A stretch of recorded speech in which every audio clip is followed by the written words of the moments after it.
And Mr. Arnuzzi, I know you said Councilmember Ginn was on. My understanding is she'll be available at 9:15.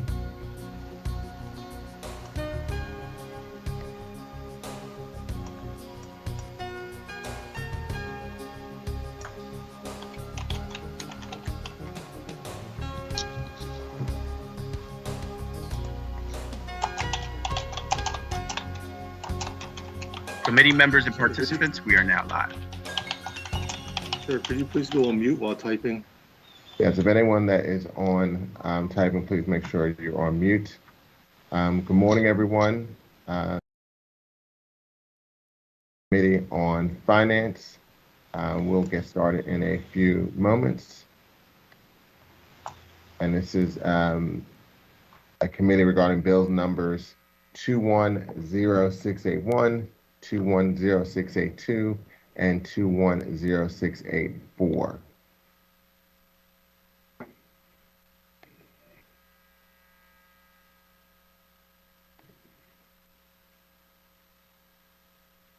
I understand that state law currently requires that the following announcement be made at the beginning of every remote public hearing as follows. Due to the current public health emergency, City Council committees are currently meeting remotely. We are using Microsoft Teams to make these remote hearings possible. Instructions for how the public may view and offer public testimony at public hearings of council committees are included in the public hearing notices that are published in the Daily News, Inquirer, and Legal Intelligentsia prior to the hearings and can also be found on phlcouncil.com. I now note that the hour has come. Mr. Arnuzzi, will you please call the roll to take attendance? Members that are in attendance, please indicate that you are present when your name is called. Also, please say a few brief words when responding so that your image will be displayed on screen when you speak.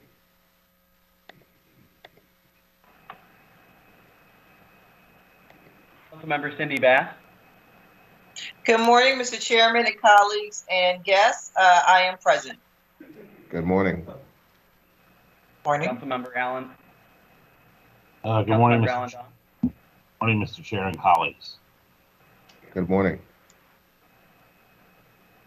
Councilmember Mark Squilla. Good morning, Mr. Chair and colleagues. Present. Good morning. Chair Green. Good morning, members of council, my colleagues, and all other witnesses that are here to testify.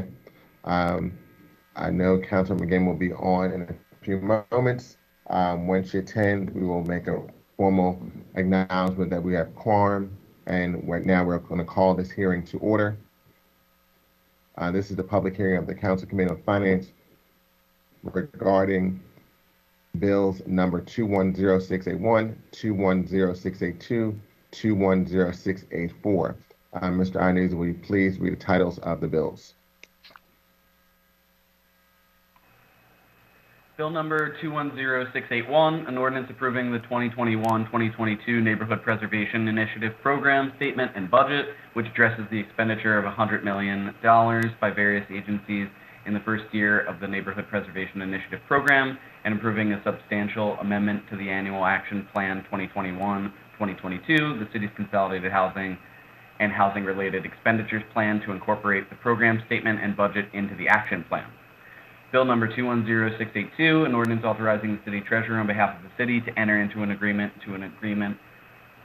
with Citizens Bank of Pennsylvania for provision of payroll banking services to the city under certain terms and conditions.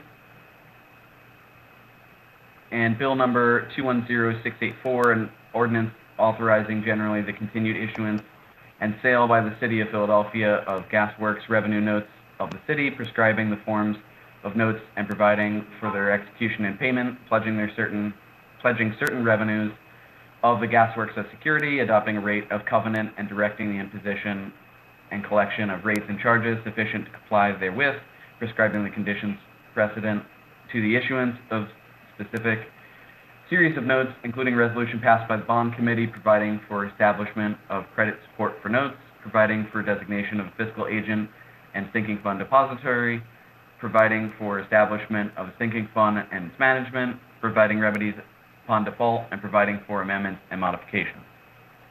Thank you, Mr. Iannuzzi. I also will note that Councilmember Gim is also present. In order to check your microphone, could you please indicate as such? Yes. Good morning, Chair Green. Good morning, colleagues. I apologize that my microphone wasn't quite working well. Thank you. No problem. Thank you. We now officially have a quorum of this committee, which is present. And as I stated earlier, the hearing this previously was called to order. Mr. Iannuzzi, thank you for reading the titles of the bills. Before we begin to hear testimony from the witnesses we have for today, everyone who has been invited to this meeting to testify should be aware that this public hearing is being recorded. Because the hearing is public, participants and viewers have no reasonable expectation of privacy. By continuing to be in the meeting, you are consenting to being recorded. Additionally, prior to recognizing members for questions or comments they have for witnesses, I will note for the record that at this time that we will use the chat feature available on Microsoft Teams to allow members to signify that they wish to be recognized. In order to comply with the Sunshine Act, the chat feature must only be used for this purpose. With that, Mr. Iannuzzi, will you please call the first witness? We have to testify regarding the first bill, bill number 210684. Matthew Bowman, Deputy Treasurer, City of Philadelphia. Good morning, Mr. Bowman. Please state your name for the record and then proceed with your testimony. Good morning. My name is Matthew Bowman. I'm the Deputy Treasurer and Deputy Treasurer for Debt and the Executive Director of the Sinking Fund Commission for the City of Philadelphia. Here with me also are City Treasurer Jacqueline Dunn and Executive Vice President and Acting CFO of the Philadelphia Gas Works, Joe Golden. I'm happy to be here to testify on bill number 210684.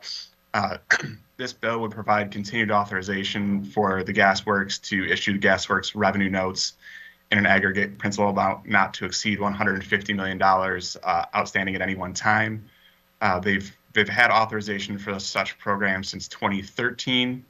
It was reauthorized in 2017, and we're here again to authorize it for an additional 5-year term. The current authorization expires in June of 2022. I can go into more detail about the use of the notes if you want, but otherwise, we recommend the adoption of this ordinance, and we request that the committee give the bill a favorable recommendation, and further that the committee recommends the rules of council be suspended to permit first reading of the bill at the next session of council. Thank you, Mr. Bowman. Just to provide a bit of context to members of this committee, back when the proposed sale of PGW was being contemplated, the city decided to use a commercial paper program as a way to do short-term borrowing because they could not go to the traditional markets for borrowing because of the proposed sale. That commercial paper program was used not only for Philadelphia Gas Works, but also for the airport when the airport was also in a process of doing a financing regarding a passenger facility charge and customer facility charge and could not go through traditional markets and use a commercial paper program at the same time. In that regard, Mr. Bowman, if you can give a little perspective on the distinction and differences between a commercial paper program versus a traditional offering.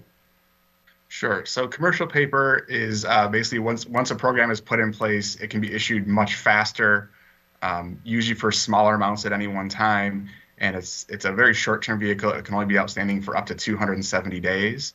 So the typical usage would be as you're sort of ramping up spending on a capital program, or you have a very specific need that's maybe smaller than you would do with a traditional bond financing, you would issue commercial paper so you can get it quickly, get the funds quickly. It's very low cost because it's so short-term. And then once you have sort of enough out there to do a traditional bond deal that's a bigger size, it would be more efficient. Then you would take it out with, you would use a traditional bond financing to pay off the commercial paper. Or if you have a small amount of commercial paper outstanding, then there's cash available at some later time that you can just use cash to pay it off. And when you say commercial paper program is traditionally low cost, can you give a brief perspective on that versus traditional offering? And then also generally, what's the general amount that we've had for commercial paper outstanding versus the traditional offerings? Sure. So to give some context, we have, in addition to the PGW program that's outstanding in the airport paper that Chair Green mentioned, there's also a water program that you all just authorized last session that has just been put in place. In the airport, we just had a new maturity a couple days ago, and that was 0.13%. And in water, we had a maturity that went out yesterday at 0.12%, and those were both for 90 days. Comparatively, a water bond deal that we just priced had an all-in interest cost of about 2.8%. And the last PGW offering just about a year ago was 3.16%. So you can see, and these are all incredibly low rates, historically, both the short-term rates and long-term rates. But you can see there's real savings and efficiencies to issuing short-term when we can. And then finally, this program would authorize a commercial paper program for another 5 years, and based on the opportunities for low interest rates, it would give the Philadelphia Gas Works flexibility to use either commercial paper or other programs or offerings as best as it sees fit to provide financing for the city of Philadelphia and Philadelphia Gas Works. Excuse me. Yes, that's right. It's really just another tool. It allows us to be flexible and have another option when funds are needed. We can look at what the best option is. So it really helps us find the lowest cost and most efficient option we can at the time. Thank you, Mr. Bowman. I recognize Councilmember Dom. Good morning. Thank you, Mr. Chair. And thank you, Mr. Bowman. I just have two questions. I'm not sure you can answer them. Maybe you can find out the answers, though. Over the last 5 years, the total debt for PGW, has it grown, stayed the same, or gone down?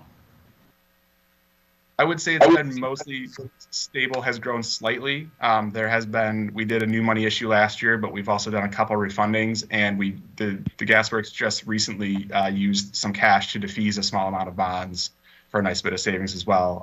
I'll let Joe Golden answer if he has more to add. Yes, I'd like to recognize at this point Joe Golden, Executive Vice President, Acting CFO for Philadelphia Gas Works. Mr. Golden, if you can state your name for the record. Joseph F. Golden Jr., Executive Vice President, Acting CFO, Philadelphia Gas Works. Thank you, Chairman. And Mr. Dom, I have the answer for you. At the end of fiscal 2020, PGW's long-term bonds outstanding was in $937 million approximately. And 5 fiscal years ago, it was approximately $881 million. Although in 2017, we did have a new bond issuance, and our outstanding debt at that point was $1.1 billion. So it has dropped in the recent 5 years, although as Mr. Bowman did mention, we did have a bond sale in October of 2020, which would have raised our outstanding debt to approximately $1 billion at that point. So I would say it was flat over the last 5 years. Okay, thank you. Here's the second question. You may not have the answer for this either, but I wasn't here then, but I know several years ago, I want to say 6 or 7 or maybe 8 years, I don't remember, there was a potential discussion about the sale of PGW. And I guess my question is, the value at that time compared to today, would the value of PGW today be higher, lower, or about the same? I would think it would be higher today. I believe the offer price at that point was $1.86 billion, and the deal was not moved forward in December of 2014. Do you think today the value would be higher for a utility like PGW? I would think so, yes, sir. Any idea how much higher percentage-wise, or not aware of that? No, I could not speculate on that, sir. Okay. All right. Thank you very much. Thank you, Mr. Chair. Thank you. Thank you, Councilmember Dom. Any additional questions for Mr. Bowman or Mr. Golden? Yes, Chair Green, I have my name in the chat, I think. I hope. Okay. Now I'd like to recognize Councilmember Gim. Chair Green, are you able to hear me? We can hear you. I did not see your request in the chat feature, but we can hear you. Okay, great. Thank you so much. So I just want to thank PGW for testifying today. My question is related to actually utility assistance. Over 5,600 people have received utility assistance through the PHL Rent Assist platform. But we continue to hear reports about utility shutoffs for individuals who have applied and are waiting to receive utility assistance. My understanding is that the city does share this list with PGW. So what is needed to ensure that no one has utilities shut off while they are waiting for rent assistance? It's my understanding that there is a hold list if the customer notifies PGW that they've applied for the grant or for the assistance. My understanding is there is a 60-day hold, and we do not move forward with the shutoff. Also, we're about to come into the winter moratorium, which would start December 1st, and that would stop all shutoffs at that point.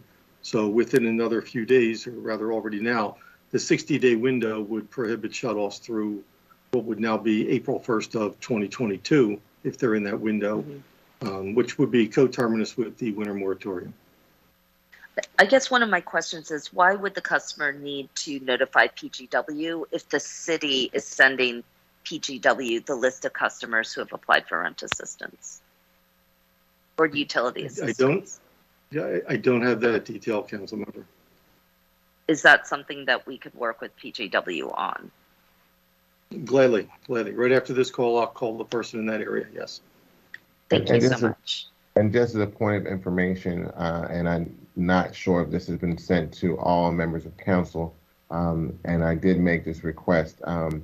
PGW has been participating in phase 4 of the Pennsylvania Emergency Rental and Utility Assistance Program, or ERAP. I know as of September of this year, about 2,800 PGW customers have collectively received about $2 million ERAP grants, and they expect that amount to grow. My understanding that PGW has been working with PHDC to try to create a faster and systemic access to customers' COVID-19 gas-related debt that can be improved. And from the understanding that Mr. Golden provided as well, this information I will ask for PGW to send to all members of council. But we do need to improve this process, as well as other ways for customers to learn about other assistance programs like the LIHEAP Recovery Crisis Program, as well as other programs that members of council and their constituent service staff are aware of in order to help constituents who are dealing with gas utility concerns as part of the COVID-19 pandemic.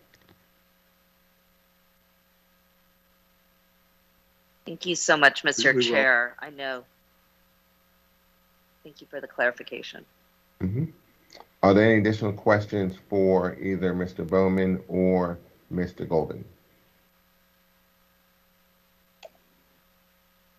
Seeing none, Mr. Iannucci, if you could begin with the next panel, and if you can have that witness prepared to be for testimony. Ann Fedulin, Director of the Department of Planning and Development for the City of Philadelphia. Good morning, everybody. Good morning, Councilmember Green and other members of the Finance Committee and members of City Council. I'm Ann Fedulin, Director of Planning and Development for the City of Philadelphia. I am going to present testimony this morning in favor of Bill number 210681. The bonds authorized by this legislation will support a variety of housing and community development programs that have been proven effective in Philadelphia's neighborhoods. They will support renters, low-income homeowners,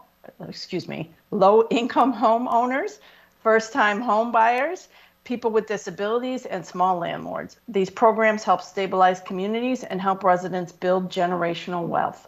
Department of Planning and Development agencies have long implemented these programs effectively and efficiently, and we look forward to doing so again with these desperately needed funds. This is another instance of Philadelphia stepping up to the plate to address the housing needs of its residents. Since 1980, the inflation-adjusted commitment of Philadelphia to these housing and community development programs has nearly doubled, while the commitment of the federal government has declined by nearly 70%. President Biden's budget proposal will recommit the federal government to affordable housing in urban, suburban, and rural areas. I urge our federal representatives to match the city's resolve in meeting our residents' needs by supporting the president's budget. Thank you, and I'd be happy to answer any questions. Thank you, Ms. Bedolin, for your testimony this morning. Can you give a little perspective on the interplay of the neighborhood preservation initiative with the allocation in your department from traditional resources, in particular the consolidated plan, which is based primarily on funding from the Community Development Block Grant? It's my understanding that the neighborhood preservation initiative will be very similar to how we did the neighborhood transformation initiative some years ago. So can you provide some additional perspective on how the city will utilize those funds, both from the consolidated plan as well as NPI? Sure. I think, the major piece there is that these funds will be, of the funds that are included in the consolidated plan, which, as you alluded to, Councilman, is predominantly our document for our federal dollars, our community development block grant dollars, our home dollars, our HOPWA dollars, housing opportunities for people with AIDS, and also our continuum of care dollars that go into that consolidated plan, but then flow to the Office of Housing, Homeless Services. And those come with a lot of restrictions and a lot of constraints. Again, thanks to the body that we are presenting in front of today, the City Council, we also have a housing trust fund from our recording fee, and we have a housing trust fund sub-fund that comes from other dollars from the general fund. And those are somewhat flexible dollars, but year over year we get $15 to $20 million of those. These NPI dollars, which is this infusion now, we're talking about $100 million today, about 85% of which will come to housing programs, is obviously, it's 4 times what we're talking about in the housing trust fund, and not quite equivalent to what we get in total from the federal government. But as I mentioned in my testimony, the federal government has been retreating from the housing issue over the past several decades, I would say, and then the city has been advancing towards trying to figure out the affordable housing issue. And so I think how they work in connection is these are much more flexible dollars, which allows us to do some more creative things with these things. With our limited housing trust fund dollars, we have piloted some things like our small landlord loan program. We tried out some rent assistance before we got this influx of federal dollars. We've been doing some workforce housing things, Philly First Home. So there's some things that we've been able to do. And what we really want to use this money is to scale up some of those things, but also to work in cooperation with both City Council and our community representatives to figure out how can we address the affordable housing crisis in the most effective way, right? By having these flexible dollars. I will just say this, I think there was an article in the paper today about rent assist. Even though we've gotten upwards of about $185 million from different sources, different rounds of rent assist, and we're putting that out on the street, the need is probably for another $250 million more. So I just want to put it in perspective that this additional dollars will not resolve our housing issues in Philadelphia, but will allow us to, take another step forward, take another bite at that apple, make a little bit more of a dent. And also be able to have the flexibility of addressing these at more of a local level, whereas federal dollars tend to be how do you deal with housing across the nation? And we know that a lot of our issues around housing are really local. And then also question in reference to the interplay with the Housing Trust Fund and how all of these resources will be worked in conjunction. Yeah, so again, I kind of touched on that in my last answer, but some of this will go through our traditional programs, our traditional RFP methods or application methods. But some of this, there's a lot of money here for production. There's a lot of money for preservation. We're hoping that allows us to maybe look at some different things. Or to scale up some of the pilots we've been doing. We have, for example, a pilot that we've been running in Councilwoman Sanchez's district with a public-private partnership around, acquiring properties, rehabbing them, then purchasing them on behalf of a nonprofit who then leases them to a tenant until that tenant is able to buy the property. We think that's an interesting model, and maybe we can scale it up. And it's another way to access home ownership beyond, Philly First Home or, deeply subsidizing a unit to make it affordable. I think we want to look at those things and be able to scale them up. But we also see this working in concert with our traditional programs, our home repair programs, our current production and preservation, and having an additional resource and being able to maybe move those along a little quicker. And then also for this expenditures of the neighborhood program, neighborhood preservation initiative, there will be a program statement that will come to council every year with a breakdown of how those dollars will be spent, similar to what happened. I mean, it'll be on a yearly basis, but we will do some reporting for both the bond issuance and treasurer, probably on a more frequent basis, and happy to share that information with council. But yes, we will have an annual, more formalized, I would say, annual report. And I would say we probably look into doing something similar to what we have right now for our housing action plan and what we had for Philly First Home and what we have right now for our rent assist, where we have a dashboard that folks can access online that, pretty clearly states how we're doing. Some data, we have to be careful about how we show that to make sure that we maintain privacy. But as much of that information as we can push out in a timely basis and make it apparent, transparent, and folks can see what's going on, that's something I think that we are very interested in pursuing and would add on to some of our current efforts that we have around that. Thank you, Ms. Fedulin. I'd like to recognize Councilmember Ginn for questions. Thank you very much, Mr. Chair, and good morning, Anne. Good morning. So I wanted to know, first of all, I wanted to acknowledge the tremendous work you and your team have done, especially around eviction prevention.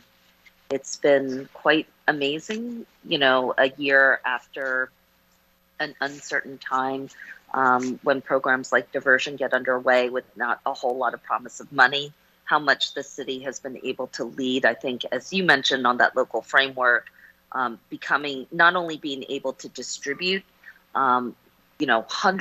over 100 and did we say 80? I can't remember. $1 million directly to small businesses here within the boundaries of the city of Philadelphia, I think is massive. Over 10,000 small businesses, landlords, small landlords in particular, receiving money, as well as just recognizing the need that's present.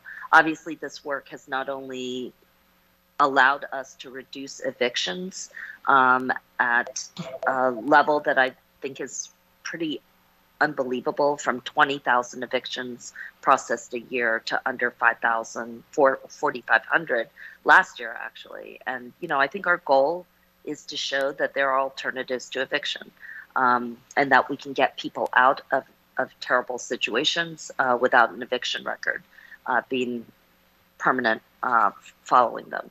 And then finally, I wanted to say also is that this work isn't just something about us patting ourselves on the back, but recognizing that the White House, the Treasury Department, the Department of Justice have all praised the work that your team has done. And I just think it's like amazing.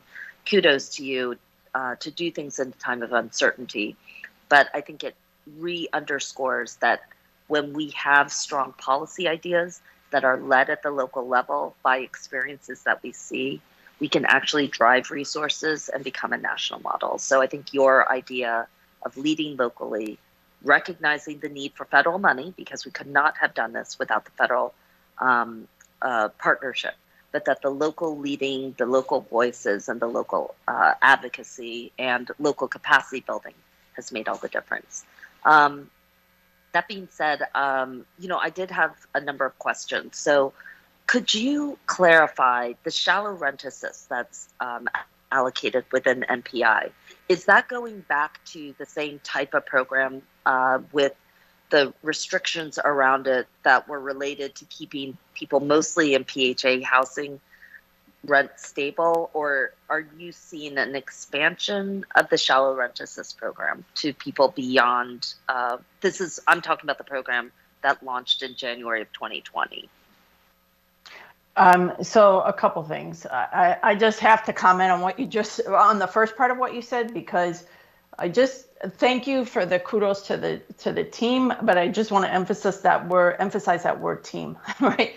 Because it really took everybody that's on this call, whether it's our community partners, city council, the administration, it just took sort of all of us coming together, rowing in the right direction to have the success that we've had. And it was just an incredible, I would say, citywide effort in partnership with the federal government to get done what we've gotten done. In reference to the rent assist in the NPI budget, I think honestly that's a little bit of an open question. So prior to the pandemic hitting, coming out of the Housing Action Plan, we acknowledged that, through the work with the stakeholder groups, that there needed to be some additional support for renters, but besides just our kind of traditional low-income housing tax credit production and preservation. And we were realizing then that a lot of the folks couldn't afford tax credit rents, right? And so we had launched through an RFP process a rent assist that provided assistance to folks in low-income housing tax credit projects that were having trouble paying their rent. And we were just about ready to work through our final issues to launch a similar program for folks in, I would say, what's called naturally occurring affordable housing, or housing that's being provided at an affordable level on the private market, and to put out an RFP for that. When pandemic hit, brakes were put on that, and all effort went to setting up a pandemic-related rent assist program. Well, we now obviously have that delivery system. So I think part of this dollars in MPI would be around how do we identify, do we pick up on the naturally occurring, providing more operating support to our smaller landlords on the private side. And then I would say conversation probably still needs to be had about finalizing exactly what that program looks like. Or is that some operating assistance we provide to further the production of affordable housing on the private market? I think that there's still a little bit of a conversation to be had around what that pocket of dollars looks like, knowing that we will have a continued pocket of dollars also identified that will continue to support tenants in our low-income housing tax credit projects. But I will say this, look at the dollar amount, right? It's not a lot of money, and it's, pennies compared to what we are currently dealing with now. So again, going back to your initial point about the support of the federal government, we continue to advocate on the local level, because it is not in the Biden budget right now of additional rent assist, right? The federal government just spent literally hundreds of millions of dollars to set up a nationwide delivery assistance for rent assist, but there's not funding for it beyond what has currently been allocated under the stimulus programs. That we think is a huge miss. And I think it's proven that we still need this. The success we've had on eviction diversion is completely tied to the ability to provide rent assistance. And so I think that's something that we still need to have a heavy federal advocacy push on, because we definitely need the federal government to show up with a chunk of dollars. It's amazing what we are trying to do locally here with this bond issue, with the Housing Trust Fund, how we're trying to fill the gap. But I think, the reality is we can't do it all locally. We still need to keep up that advocacy. Right. And I think you're exactly right. I do think, though, that I would love to just stay in touch with you through the rent assist. There's an argument to be made. Yeah, there's an argument to be made that some permanent level of support, recognizing that there's no way that we're going to be able to do the kind of scale that we have done prior to this. On the other hand, I think both the state needs to be a partner on this level, as well as the federal government. And this is an ongoing conversation, but clearly the success of Philadelphia's program and the fact that we have dramatically, the number of evictions have cratered. And for sure, rent assistance is a huge part of it. And I also think diversion and helping people exit unpleasant situations and or resolve them outside of litigation has been a major aspect of all of this. So again, I recognize it's a huge team. We've got to give a shout out to our municipal courts and the leadership of Matthew Wolf and, President Judge Dugan as well. But, it's a great model, and let's just keep in touch about it. But I appreciate the clarification around it. The second thing I had a question about is the 3.8 million proposed for neighborhood small businesses is kind of a little bit vague. Could you give us some background on how you see this work being supported, whether it's to me, it's both got to be direct, short-term and long-term assistance directly to businesses, as well as support to commercial corridors. Yeah, so I believe that Karen Fegley is on from Commerce, and she may be able to provide more clarity and detail around that. Ms. Fegley, if you could state your name for the record and then proceed with your testimony.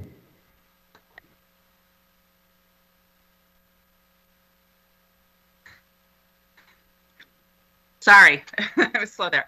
Hi, Karen Fegley, Deputy Commerce Director. Yes, thank you for the question. Our description is for small business supports and commercial corridor supports is rather broad, understanding that we wanted to be able to use these funds in the most meaningful way, sort of at each, as we receive each tranche of funds. With the $3.8 million scheduled to come to Commerce, we plan to really allocate these towards a couple of specific areas that we've been focusing on. One is sort of building wealth for our local communities through entrepreneurship and real estate. So we plan to use some funds to build up our in-store program, which is sort of a business attraction expansion tool, but having more flexible dollars to complement our CDBG funds allows us to do, more and different types of projects and target certain areas. We also plan to use the funds towards supporting some business incubators that we know are in development and will need some construction dollars to really get built. And these are incubators that are targeting, Black and brown entrepreneurs in some real growth sectors. And so we would do that through an RFP selection process and provide some funding to that. And the third area we would hope to really use this first tranche of funds is through supporting acquisition loan programs for business tenants who want to buy their commercial building. Because of, we've been working with CDFIs in Philadelphia over the past few years. And so there are a few loan products out there. We believe that with a little bit of sort of grant equity dollars, we can make more of those deals happen. So that's our plan for that first tranche. Thank you so much. I mean, similar to what we're dealing with on the housing front, we've been talking a little bit about eviction prevention and being a critical factor, especially because almost 50% of Philadelphia residents are renters. Similarly, with small businesses, we find, and I absolutely love the idea of supporting, buying businesses and all of, more permanency. But we're also on the short term trying to stop displacement and the collapsing of, the corridors. And so one question is, as this money continues to evolve, and I know that we have a first year and this is over 4 years. My hope ultimately is that NPI becomes a regular part of the city's investment plan. So I'll just say that out there. But, one of the questions has been whether there can be ongoing conversations about helping businesses that are tenants not be displaced in a way that is similar to the kinds of supports that we are helping homeowners and or renters not be displaced, either through mortgage foreclosure diversion or other things. So I didn't know if you had some development or some thinking in that area as we continue to work this through. Yes, thank you for saying that. Anti-displacement is definitely one of the driving factors. And when I mentioned, I should have been more explicit, like with the in-store program, I think we can really use that if we have more flexible funds through the bond program. We would be able to target some areas where displacement is a real threat. And so the idea, again, is to have people fix up their properties so that they can stay in them, or buy their properties so that they can retain that wealth, even if a neighborhood is changing. But we have looked over the years at other efforts, whether it's rental assistance and things like that, and very open to that. I think that would need we probably need a little more time and a little more money to really tackle that. Sure. So I like what you're saying about, looking at next phases. We would have, it'd be great to work with you on that. Yeah, thank you. And like I said, a lot of these things are very uncertain, but I think, as we said earlier, if we are super clear about what the local needs are and we can make the case, I think we have to do as much as we can to get the resources driven to where the needs are. And that happens when we start with needs and not with resources always. So my last question, thank you very much, Karen. So my last question is probably for Anne, but one of the questions I have is, the production and preservation items of NPI are the largest items in the year one budget. Some of these funds will be available to for-profit companies. And one of the things that we're trying to make sure of is that they're held to high standards, just like our nonprofit housing developers are, and that permanent affordability and community control are always prioritized. So how are the NPI funds, what is your thinking in order to assure that they're being directed towards individuals that need them the most? Are there thoughts about income restrictions on the housing production and preservation work to go towards high need individuals as well as high need neighborhoods and communities? Yeah, and I think these dollars, again, some of this is a little bit open-ended as we work through how to best get these dollars out and in a most effective way. And I would say, for the dollars that are flowing to sort of programs we already have up and running, those are going to be the income restrictions, right? I don't think we're looking to necessarily change program guidelines for basic system repair or Philly First Home or those kinds of things. In terms of the big production and preservation line items, I think what we're trying to figure out is I'll take preservation first, right? We know, for example, we've got some projects with expiring tax credits or other federal subsidies. And while we work to recapitalize some of those through our existing preservation mechanisms, either as a recapitalized 4% tax credit deal, or sometimes just making a capital investment to replace boilers or elevators or something like that, we know that we are losing more of those than we are able to save, right? So I think some of it is, are there other things that we could be doing? Do we have the ability maybe to step in and acquire a project then, in cooperation with a nonprofit developer or another developer that's willing to make more of a permanent affordability commitment? That's something I think we got to dig into a little bit more, because I know we've had some, for example, projects that have been acquired without our knowledge or by a private developer, and now we've got a big mortgage. And again, this looks like a big chunk of money, but some of these projects will cost us $50, $60, $70 million to come in, so we're not going to be able to do that, right? But we may be able to, with some of this money, get something for a few $1 million that otherwise will have been lost. But I think we've got to talk through that and figure out what that looks like.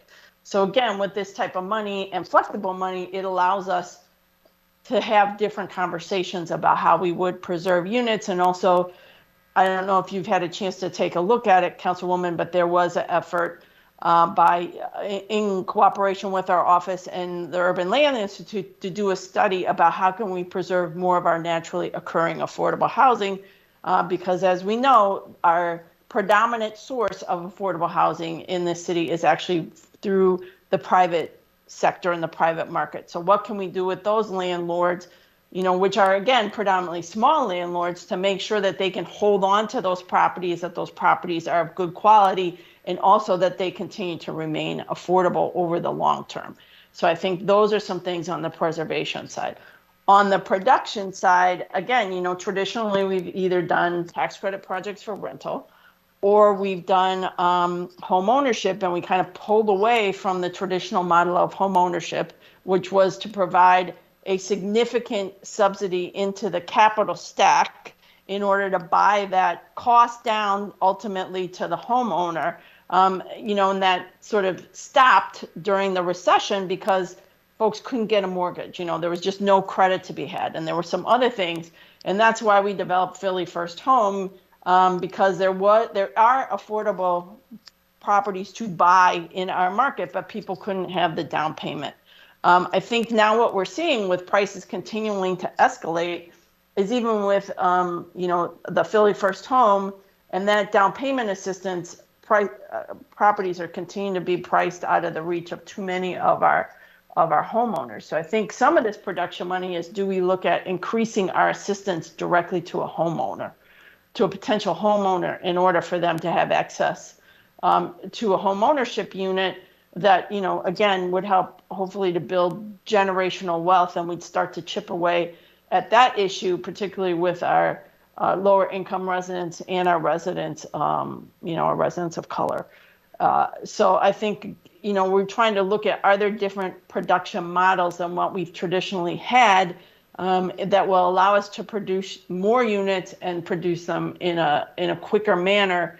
For example, right, we know with tax credit units, it's taking 3, 4, 5 rounds and to get those units produced. And so we're not producing the amount of units that we need to produce. And I think this is about not saying all the money's going to go to the private sector or all the money's going to go to the nonprofit sector, but it's, again, allow us to have a conversation that says, what is the most effective way to get new units or preserve existing units in the marketplace that will provide access to as many of our residents in need as possible. Yep, and I appreciate that. I have one just last clarifying question. Thank you so much, Anne, and look forward to continuing to talk to you, especially about the preservation efforts. But PHL Rent-Assist dashboard is amazing, clearly. It's an extensive tracker that will likely serve us for a while to come. It's keeping extensive track not only of residents, but of property units, licenses, etc., landlords, whether they are legally renting or not. My question relatedly on the NPI front is whether there can be also some sort of, there's an intent to do some sort of tracking system on the housing preservation affordability front that, really takes a look at the income levels, zip codes, addresses, all of these things, so that we are equally tracking. So this is a complicated area, obviously, like trying to get, need is largely defined, widely defined. But if we could have a similar dashboard for NPI, or something along those lines that we could develop around affordability, need, and targeting of the resources, I think it would also go a really long way. And I'm wondering if that's something that your department is open to or has been talking about. Yeah, and those are all my questions, Mr. Chair. Yes. Thank you. So, Councilwoman, I guess you missed my comments at the beginning because the chair, Councilman Green, asked me that same question, right? What would the reporting be like?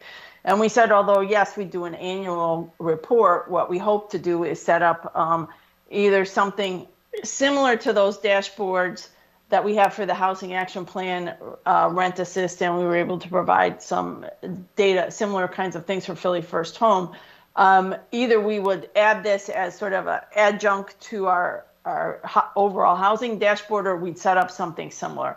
I will say this, just to your comment, right? It looks, when you see it, it's like, oh yeah, this is great. Wow, it's so, easy to access. It takes a ridiculous amount of programming on the back end. And I would be remiss if I didn't have a huge shout out to our IT team, because they have literally worked, nonstop to get those things up and running, to get all the bugs fixed, to make them accessible, to make them look as easy as they look on the surface. It takes a huge amount of work behind the scenes, but we are open, and we hope to be able to produce and provide that. We think that's a great way to get information out there, and to have it be accessible and transparent. I can't tell you it will be up and running day one, but yes, I think it is something that we want to be able to provide.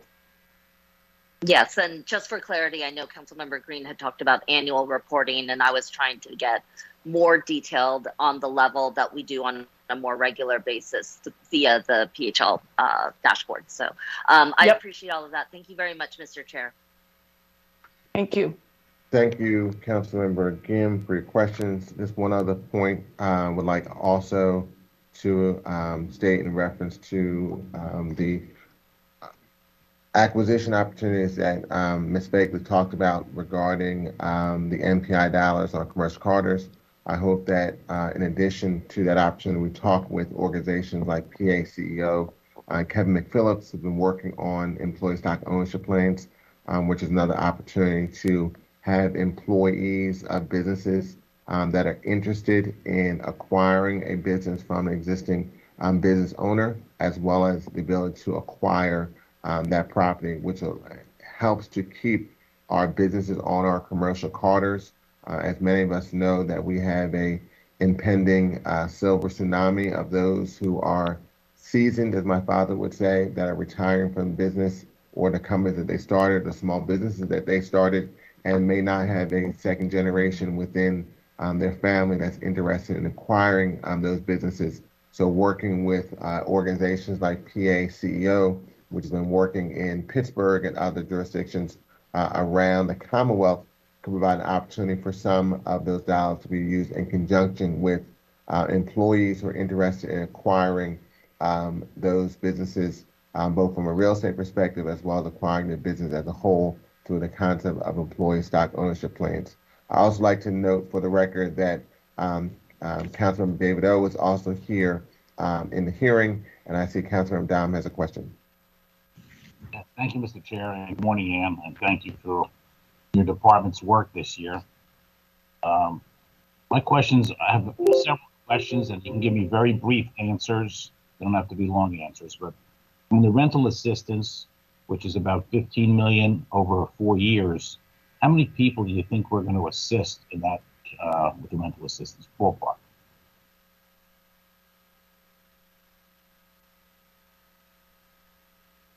Yeah, hit the wrong button.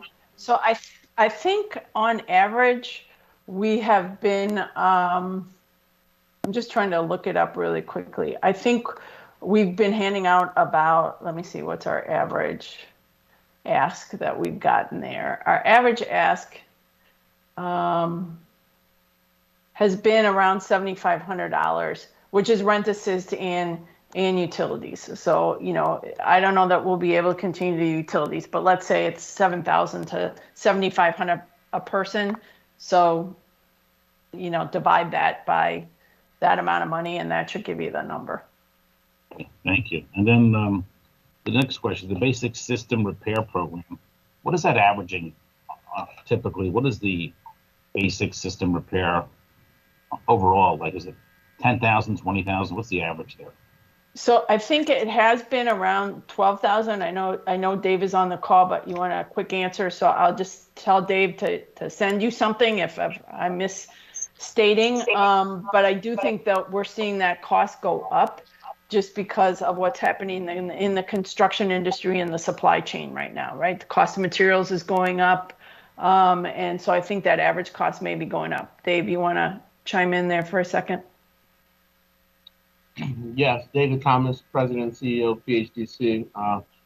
Prior to the pandemic, I would say our average cost was about $10,000 to $11,000, depending on the area of the city. Obviously, houses are larger or smaller.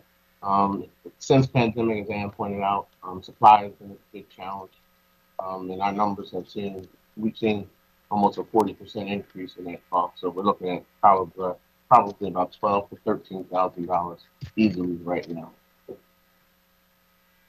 So it looks to me when I do the math, the rental assistance over 4 years looks like 2,000 potential people could be helped. Does that sound about right? Yeah, I think so. I think Yeah. that's probably about right. And the rental assistance, if you're averaging 12,000, it's about 3,100 roughly. That'll be helped over that. Yeah, for basics, for the home repair programs, I think, right? Yeah. Let me go to Philly First Home. This was I think we did this program before, and it was really, I think, very successful. We did. It was crazy successful. Yeah. And this is where we're giving people, I just want to make sure I understand these programs. We're giving people $10,000 to go towards closing costs and other costs in buying their home. It's because our closing costs are relatively high in the city. And so if I do the math here, it looks like this will affect about 1,450 homeowners over that time period. Does that sound about right? Yeah, I think we found that our average was a little bit less than 10,000, around 9,000. About 7,500. Okay, about 7,500 again. So yeah. So the program was 6% of the sales, or $10,000. Right, whichever is less. So up to 6% or $10,000, whichever is less. And so we've averaged a little bit less than 10,000 per user. And real quick, just to interject for a point of information, I want to make sure Mr. Nog forgot that it's David Thomas who's testifying. Ms. Thomas, if you can state your name for the record and your organization. I'm sorry, Councilman Green, I did do that. David Thomas, President and CEO, PHDC. Okay, thank you. Thank you. And then the next quick question, Tangled Title, it looks like we're granting up to 4,000 per applicant. And if you do the math, it looks like we could potentially help over the 4 years, 1,900 Tangled Titles. What is our estimate today as to what the number of Tangled Titles are in the city? I think we believe that there's around 10,000, but I don't think any of us would like totally hang our hats on that number. That's what we think, but we also think there's probably a number of them that we're not aware of. And I would say this, that Councilwoman Catherine Gilmore Richardson has really taken this on. We've had a series of meetings with her staff, and Councilwoman Gautier has been involved, and I'm sure she's open to whoever wants to be involved, but we've had some pretty significant conversations, intentional conversations with VIP, who kind of administers that program on our behalf, with PLA and Community Legal Services and our sort of our legal partners, and then in cooperation with the Register of Wills and Jim Lemnard from the Records Department, because I think there's really a concerted effort to, again, similar to eviction diversion, to come all together, get us all rowing in the same direction, and really take on this Tangled Title issue. And again, these dollars won't resolve it necessarily, but it will help to make a big dent. And I think also what we're working on is how do we, going forward, try to not add to the number of Tangled Title issues that we have in the city by providing information as clearly as we can to folks. And I think that's what Councilwoman Gilmore Richardson's bill is about. How do we get information out at the appropriate time to try to prevent further Tangled Title issues?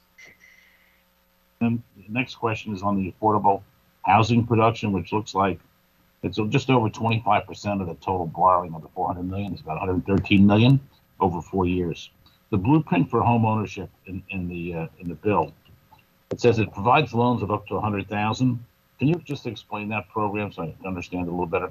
Yeah, I mean, essentially, it's sort of Philly First Home on steroids. It probably won't run exactly the same way, but we envision, again, that those dollars not necessarily coming into the capital stack, because that tends to kind of screw things up to some extent, and to have that somehow come into the homeowner as maybe like a soft second mortgage or something like that. So, for example, if a house can be produced for $250,000 or $300,000, even with the $10,000 assistance, a lot of our folks can't afford to get into home ownership.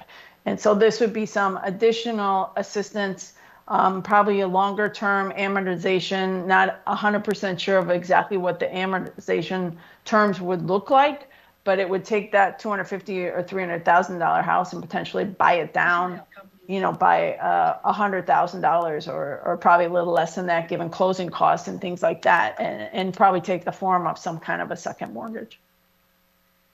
And this program only, it looks like it occurs if they stay there for a certain amount of time, right? That gets forgiveness on it. Yeah, so, for example, under our current workforce housing program, which is really tied to a land subsidy, not necessarily a dollar subsidy, and even Philly First Home has a term, but essentially the homeowner has to be there for at least 10 years without selling, and I think that's something that we need to, and if they do sell before 10 years, then that sort of affordability term restarts with the next home buyer, they're only allowed to take a certain amount of equity increase out of that sale. But I think, part of it would be looking at what would be those terms, and how long would be that term of affordability, because this is designed for a home buyer to stay in that unit, to build some equity, and not necessarily to buy it, because if you buy down the price of a house by that much, the day they walk in, they have a certain amount of equity in that property. And it's not to say, okay, you get to sell it in 2 years and take that equity out and go someplace else, right? It's about how do you provide that unit, and then the intent is to have that buyer stay there over time, and and if they do need to move because of a job change or something like that, that they don't take all that equity out, that somehow we can pass that benefit on to the next homeowner as well. So I think we've got to figure out what those affordability terms are, because I'll just say this, when I was a lot younger doing this, in the 90s, 10, 15 years, sometimes even seem like a very long time. And now we're kind of like, wow, that actually goes by in a minute. So I think we want to talk through what would those terms look like. Okay, I understand. I just had a thought on that, just to put it out there for you. Are you familiar with the buying down interest rates, loan buy downs? I am, and we would be open to if there's a more effective means to do this that would help serve more folks, we are definitely open. I would say this, because you can buy down a 3% mortgage. It costs, for every point, it costs 8% of the loan. So if I wanted to buy the loan from 3 down to 2 for 30 years fixed, it would cost $8,000. If I buy it down to 1, it costs $16,000. My thought is that we could maybe hit 3 times the number of people by providing people with very low interest rate loans on a permanent basis to give them the affordability. It's just something I think we should look at. Happy to have that conversation with you.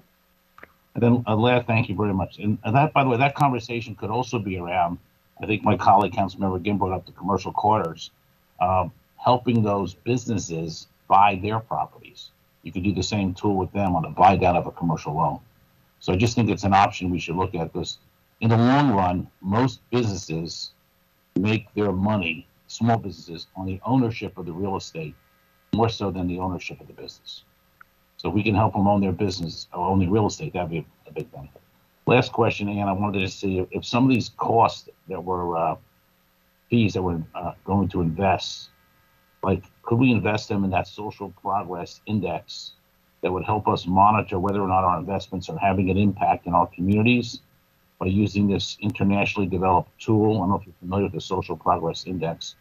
So we can compare ourselves to other cities and monitor the progress towards our goals. And probably it's a worthwhile exercise, because we could satisfy the investor expectations and those of council and administration. Yeah, and I think we've been looking at some of that, because the treasurer's intent is to issue these as social impact bonds.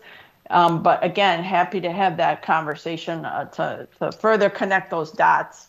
And if that's a really effective way for us to measure ourselves and report on our progress, very happy to have that conversation. Okay, thank you. Thank you very much for your testimony today. Thank you. Thank you, Mr. Chair. Thank you, Councilmember Dom. I'd like to also acknowledge for the record that we've been joined by Councilmember Maria Kiana Sanchez. If not seeing any additional questions for this panel in the chat feature from members of council, I would like to now proceed with additional witnesses on this bill. Mr. Iannuzzi, if you could acknowledge the the next witnesses on this bill. Also, I believe I previously acknowledged that we were joined by Councilmember David O as well. And Mr. Iannuzzi, if you could read the names of the witnesses for this next panel. Will Gonzalez Esquire, Executive Director of SEBA. Ken Bigos, Executive Director of the Affordable Housing Centers of Pennsylvania. Andy Toy, Policy Director of PACDC. Andy Frischkopf, Executive Director of LISC. Michael Froelich, Homeownership and Consumer Rights Unit Managing Attorney at CLS. Ellie Gasly, Managing Attorney, Philadelphia VIP. Dr. Bill McKinney, Executive Director of New Kensington CDC. Harry Rathman, Director of Strategic Partnerships, Habitat for Humanity. Mo Rushdie, Treasurer, BIA. Steve Masters, Founder and Owner, Just Laws. And Dr. Gregory J. Allen, Founder and President of Overbrook West Neighbors RCO. And we've also been joined by Abraham Pardo of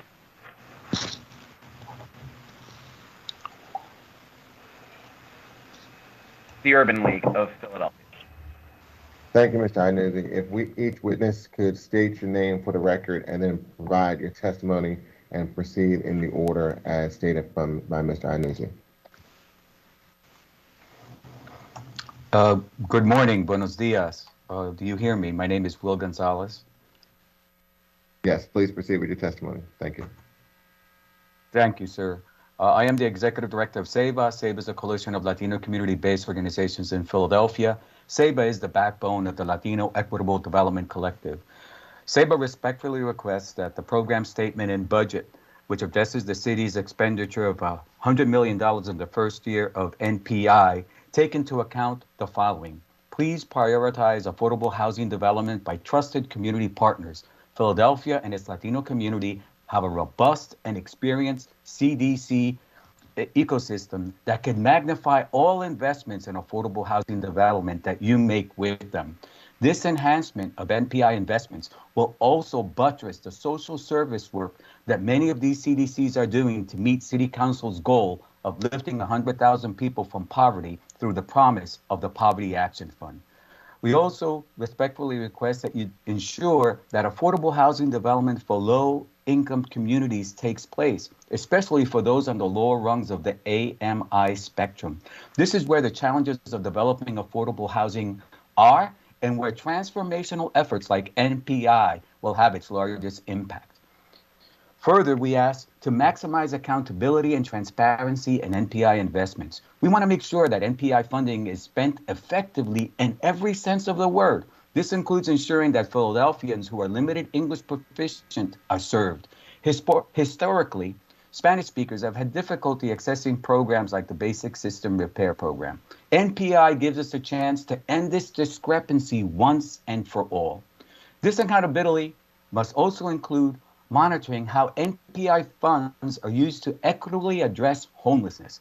City service data proves that there's a Latino homeless paradox in Philadelphia. Latinos have difficulty accessing homeless services relative to the community's representation among the city's poor. As homelessness increases during this public health emergency, please ensure that there is equity in the delivery of homeless services in all categories of the HUD definition of homelessness. Last but not least, please include in your allocation for the Philly First Home Program funding for housing counseling. Philadelphia is in a housing counselor crisis. Housing counselors are needed to help the first-time home buyers access the Philly First Home Program. But at the same time, housing counselors are needed for eviction protection, rental assistance, and other things. The workload is growing as the number of housing counselors is decreasing. We need to address this talent shortage by strengthening the housing counselors that we still have and by developing a pipeline to produce more housing counselors. This is a workforce development opportunity. Thank you for your attention to this matter. We look forward to working with you in all facets of the Neighborhood Preservation Initiative as we seek to ensure equitable community development in Philadelphia. Gracias. Thank you for your testimony. If we got the next witness to testify, please state your name for the record and then proceed with your testimony. Yes, good morning. Thank you, Chairman Green and the members of the Finance Committee for permitting me to present my testimony and my comments today. My name is Kenneth Biggis. I'm the Executive Director of the Affordable Housing Centers of Pennsylvania. We are a DHCD funding housing counseling organization in Philadelphia. I want to first congratulate the City of Philadelphia for their vision and expediency to approve the funds for the Neighborhood Preservation Initiative, which includes allocating funds that allow for the return of the Philly First Home Grant. ACOPA was one of the counseling agencies involved with the Philly First last year, whereby we counseled approximately 800 homeowners that were awarded the grant funds to purchase their first home. Demand for this grant swelled such that our weekly homebuyer classes averaged between 60 to 70 participants. As housing prices soar, so does the amount one needs to save for a down payment on a home. When engaging clients in our first-time home buyer program, which are primarily Black and Brown home buyers, their main concern is where they can access resources to pay for the upfront costs. The announcement of the grant's return will be music to their ears and to the ears for their realtors as they compete in the current overly competitive housing market. During the 15 months that Philly First was available last year, $24 million in grants was issued. To ensure that the grant funds remain available throughout the full programmatic year, I recommend that City Council and DHCD set a goal to have 80% of the Philly First funds be awarded to households that earn less than 80% of the area median income. This will ensure that the majority of the funds are issued to people who need them the most.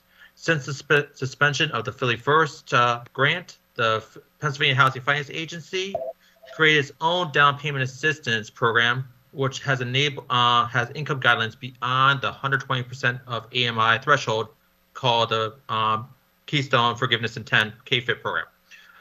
When Philly First returns, agencies will be stretched thin to address the unprecedented demand for all service programs that they provide, which include foreclosure prevention on delinquent mortgages and real estate taxes, assisting households facing evictions.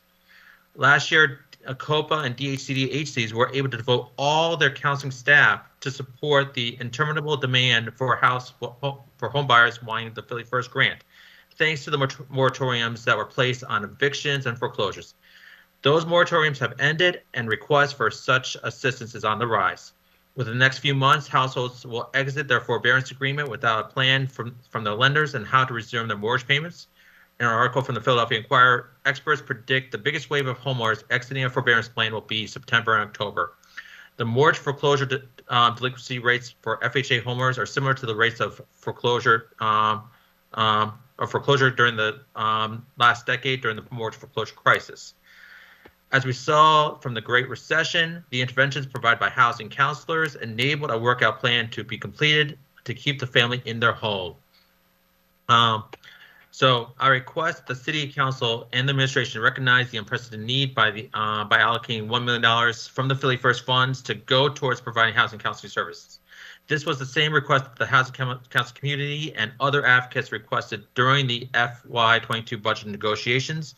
Without additional funding to support for housing counseling beyond its current sources, timely delivery of counseling services will not be possible. Philadelphia's housing counselors have helped make the innovative program successful, which has garnered national attention. Many municipalities saw Philadelphia's mortgage diversion program as a model where lenders and homeowners, under the guidance of the court, reviewed and all available workout plans to bring their client current, and it has helped approximately 15,000 homeowners stay in their home. They serve as the conduit and broker of public resources to the community and are seen as a wise investment. We are trusted first responders for the financial and housing concerns of many Philadelphians. And I want to thank you very much for your time. Thank you, Mr. Bigos. Just want to remind those attending this council hearing that the chat feature is just to be used by members of council. However, I will state the upcoming witnesses to keep attendees in line in reference to who will be testifying in order for this panel. The next witnesses will be Andy Toy, Andrew Frischkoff, and Michael Froelich. So, Mr. Toy, if you could please state your name for the record and then proceed with your testimony. Sure. Good morning, Chairman Green and City Council Finance Committee. My name is Andy Toy, and I'm the Policy Director for the Philadelphia Association of community development corporations, or better known as PACDC. Thank you for listening to PACDC's testimony regarding details of the Neighborhood Preservation Initiative program statement and year one budget on behalf of many CDCs and partners in Philadelphia. First of all, we applaud City Council and President Clark on this bold initiative to bring more resources sooner to communities suffering from inequity, violence, lack of economic opportunity, substandard and unaffordable housing, struggling neighborhood commercial corridors, and deteriorating neighborhood infrastructure. We see this as an important effort to positively impact all of these issues now, while understanding that this is an ongoing effort over the next 4 years. However, we do have concerns about the lack of clear targeting for most of these resources to ensure that disadvantaged residents and communities with the greatest needs will benefit from these investments. While we understand there is an interest in having flexibility to carry out this work, we think that a core principle of an investment of public resources at this scale should be to address barriers faced by communities of color and neighborhoods that have experienced a lack of new investments for too long. Our overall recommendation is that there be clarity that no NPI program beneficiaries' incomes will exceed the 120% of area median income, and that at least 80% of NPI program dollars will benefit households earning below 80% of AMI or area median income. In particular, with some of the program descriptions, the target population incomes and geographies representing the most disadvantaged and disinvested, often BIPOC neighborhoods, are not specified or could be better targeted to those with the highest needs. We know that in Philadelphia, 42% of households fall below 50% of the area median income, or $47,250 for a family of four, while 60% of households fall under 80% of AMI, or $75,600 for a family of four, and 69% fall under 100% of AMI, or $94,500 for a family of four. We recommend focusing the bulk of resources on those families at 80% of AMI and below, given that more than half of all Philadelphia households fall below 80% of the AMI. With limited resources, it's important to promote equity by ensuring those with the greatest needs are able to connect to those resources. Programs that could use more specificity in income eligibility or neighborhood guidelines include the Rental Assistance Program, the Small Landlord Program, and the Blueprint for Homeownership. There were no income or housing cost limits indicated for forgivable loans up to $100,000, although we've heard that the program does have some limitations on that, I believe. And Philly First Home, providing forgivable loans with a bar at 120% AMI. In addition, knowing that those with great needs often have the most difficulty negotiating the application processes or never even know these resources exist, there's a need for, as we've heard, increased investment in our neighborhood outreach and housing counseling infrastructure to help families navigate these processes. We do see support for housing counseling and legal assistance within the Tangle Title and eviction diversion programs, but not to assist first-time homebuyers through the Philly First program, as we've heard, which could be addressed by making housing counseling an eligible use of Philly First Home program funds. While all of the programs and activities are important, we believe that a couple deserve greater support in year one funding. In particular, given the hardships of many struggling small businesses over the last year and a half, the critical role commercial corridors play as community assets and the critical role they play, we believe that $3.8 million allocated to neighborhood small business programs for both direct support to small business and investments in neighborhood commercial corridors is inadequate. And we had an important conversation on Monday about the need for increased investment to deal with commercial corridor safety and other issues. We would also like to see support for mixed-use development on commercial corridors by funding affordable residential development above businesses that helps make the projects more viable and supports corridor growth and safety. And the homeless face the greatest housing needs in the city, yet permanent homeless housing is only allocated $3.8 million. Finally, PACDC and the communities we represent support transparency so there is a clear track record of how this critical news resource is being spent, who the beneficiaries are, and where the city resources are being spent in order to advance our goal of equitable development. We recommend a biannual reporting process be a part of the program, which is important in ensuring transparency, keeping programs on track towards their goals, and being able to adjust the budget in the future to maximize impact over the next 4 years. Thank you for your time. Appreciate this. Thank you, Mr. Toy. Mr. Frischkoff, if you could state your name for the record and proceed with testimony, and you'll be followed by Michael Froelich and Kelly Gasly. Thank you very much, Council Member Green, members of City Council. My name is Andrew Frischkoff. I am the Executive Director of LISC Philadelphia. I'm pleased to offer a brief verbal testimony today to supplement the written testimony we have previously submitted. On behalf of Local Initiative Support Corporation, LISC, we'd like to testify in support of the Neighborhood Preservation Initiative and the proposed expenditure of $100 million for housing preservation, production of new affordable housing, and other related programs and activities.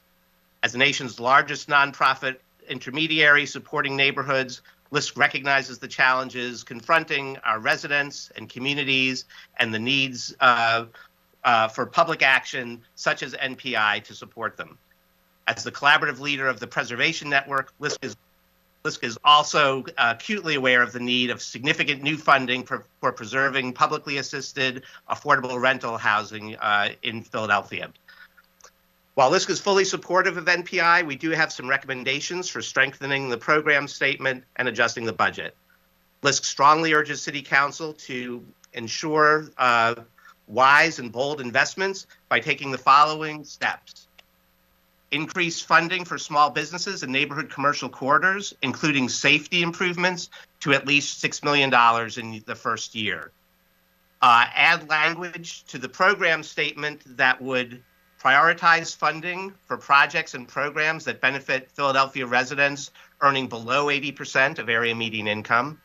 Prioritize funding for projects and programs led by CDCs, community development financial institutions, and other nonprofit organizations who have long-term commitments to the rebuilding of Philadelphia's communities and addressing the needs of lower-income residents.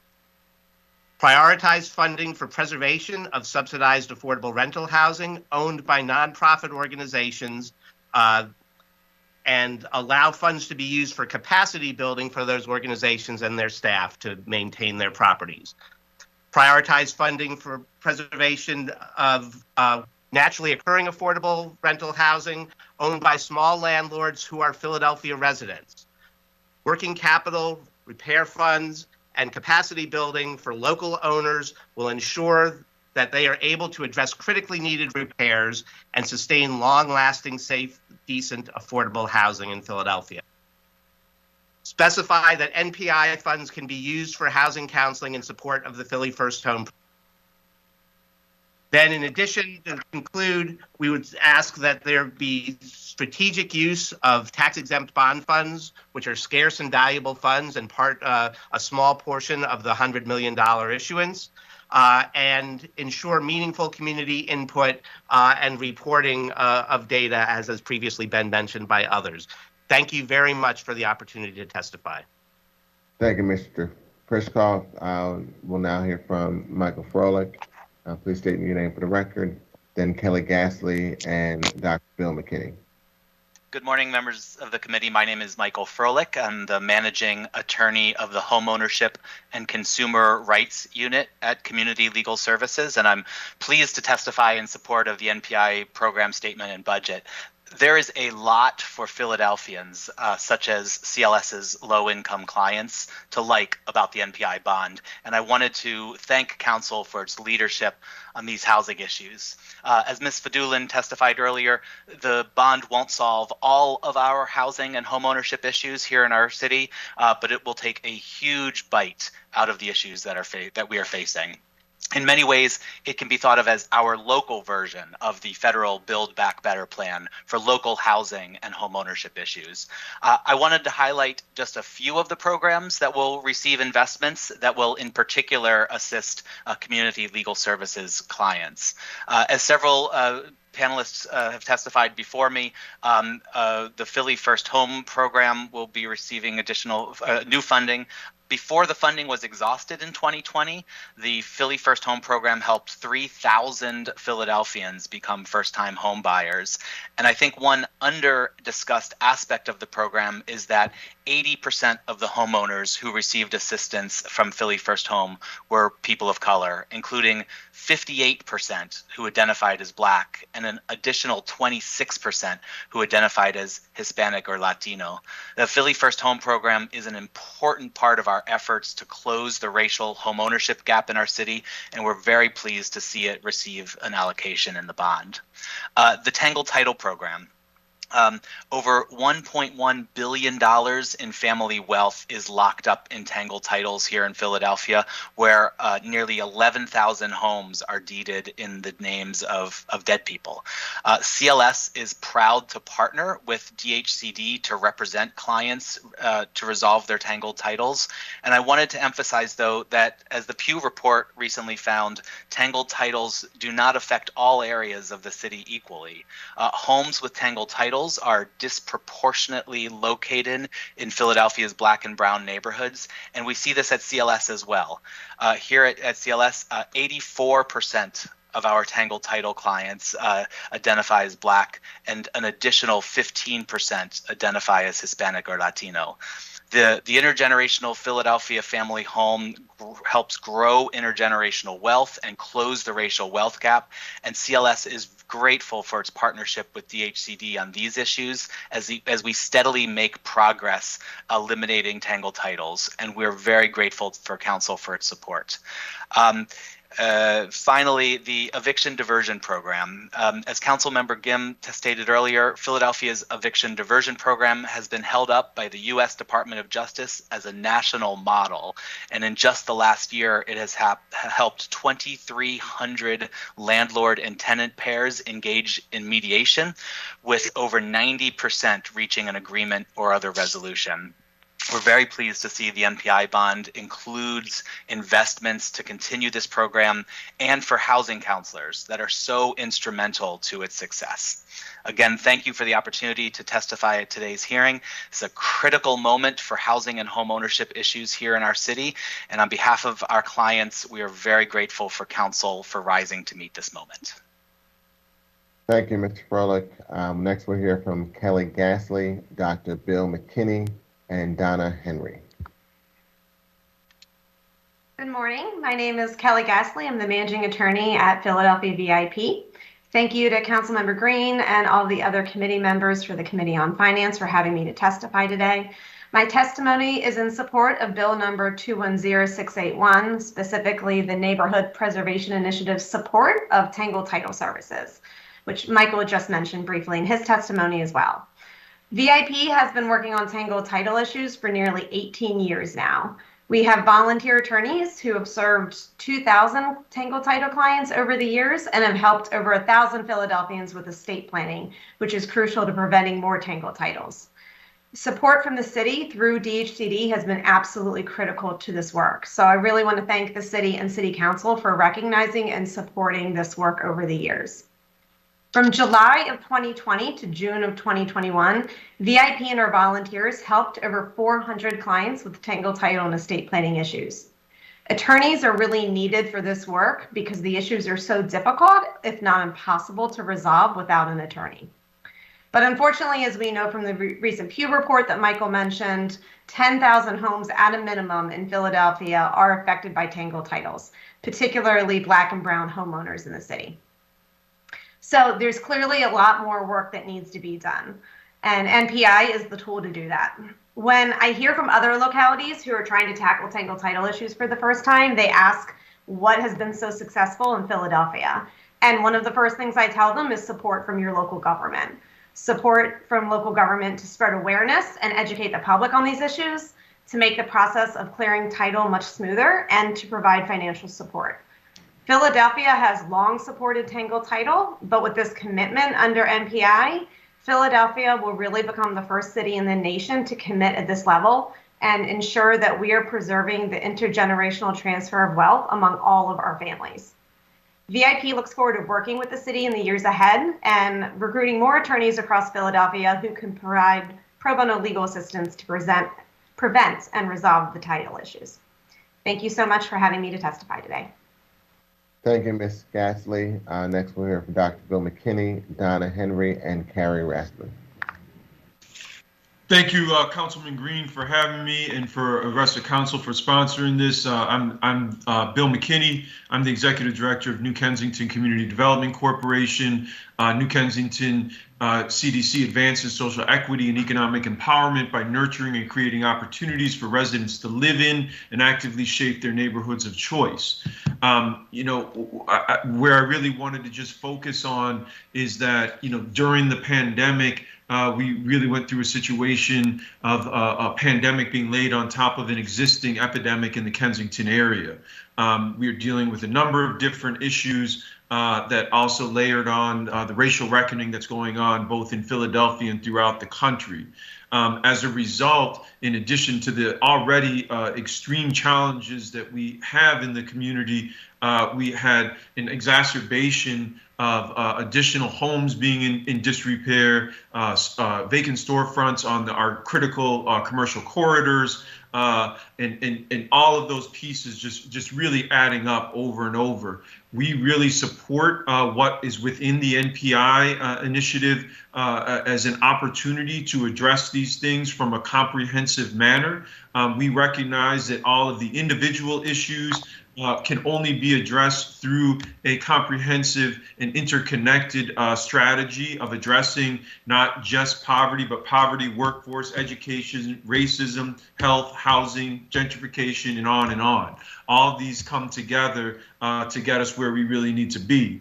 I'm pleased to be able to speak after folks like Legal Services as well as LISC and some of the other guests, because I think they've already laid out a number of the things that we also hold as a priority and that we think NPI will address. But I also want to just bring a moment to, an emphasis that we need to have on revitalizing commercial corridors as a part of this, that we need to make sure that affordable housing is identified by the community that is placed in and not using AMI from across the city and understanding it, and making sure that we prioritize meaningful community engagement as a part of all of this. So thank you very much.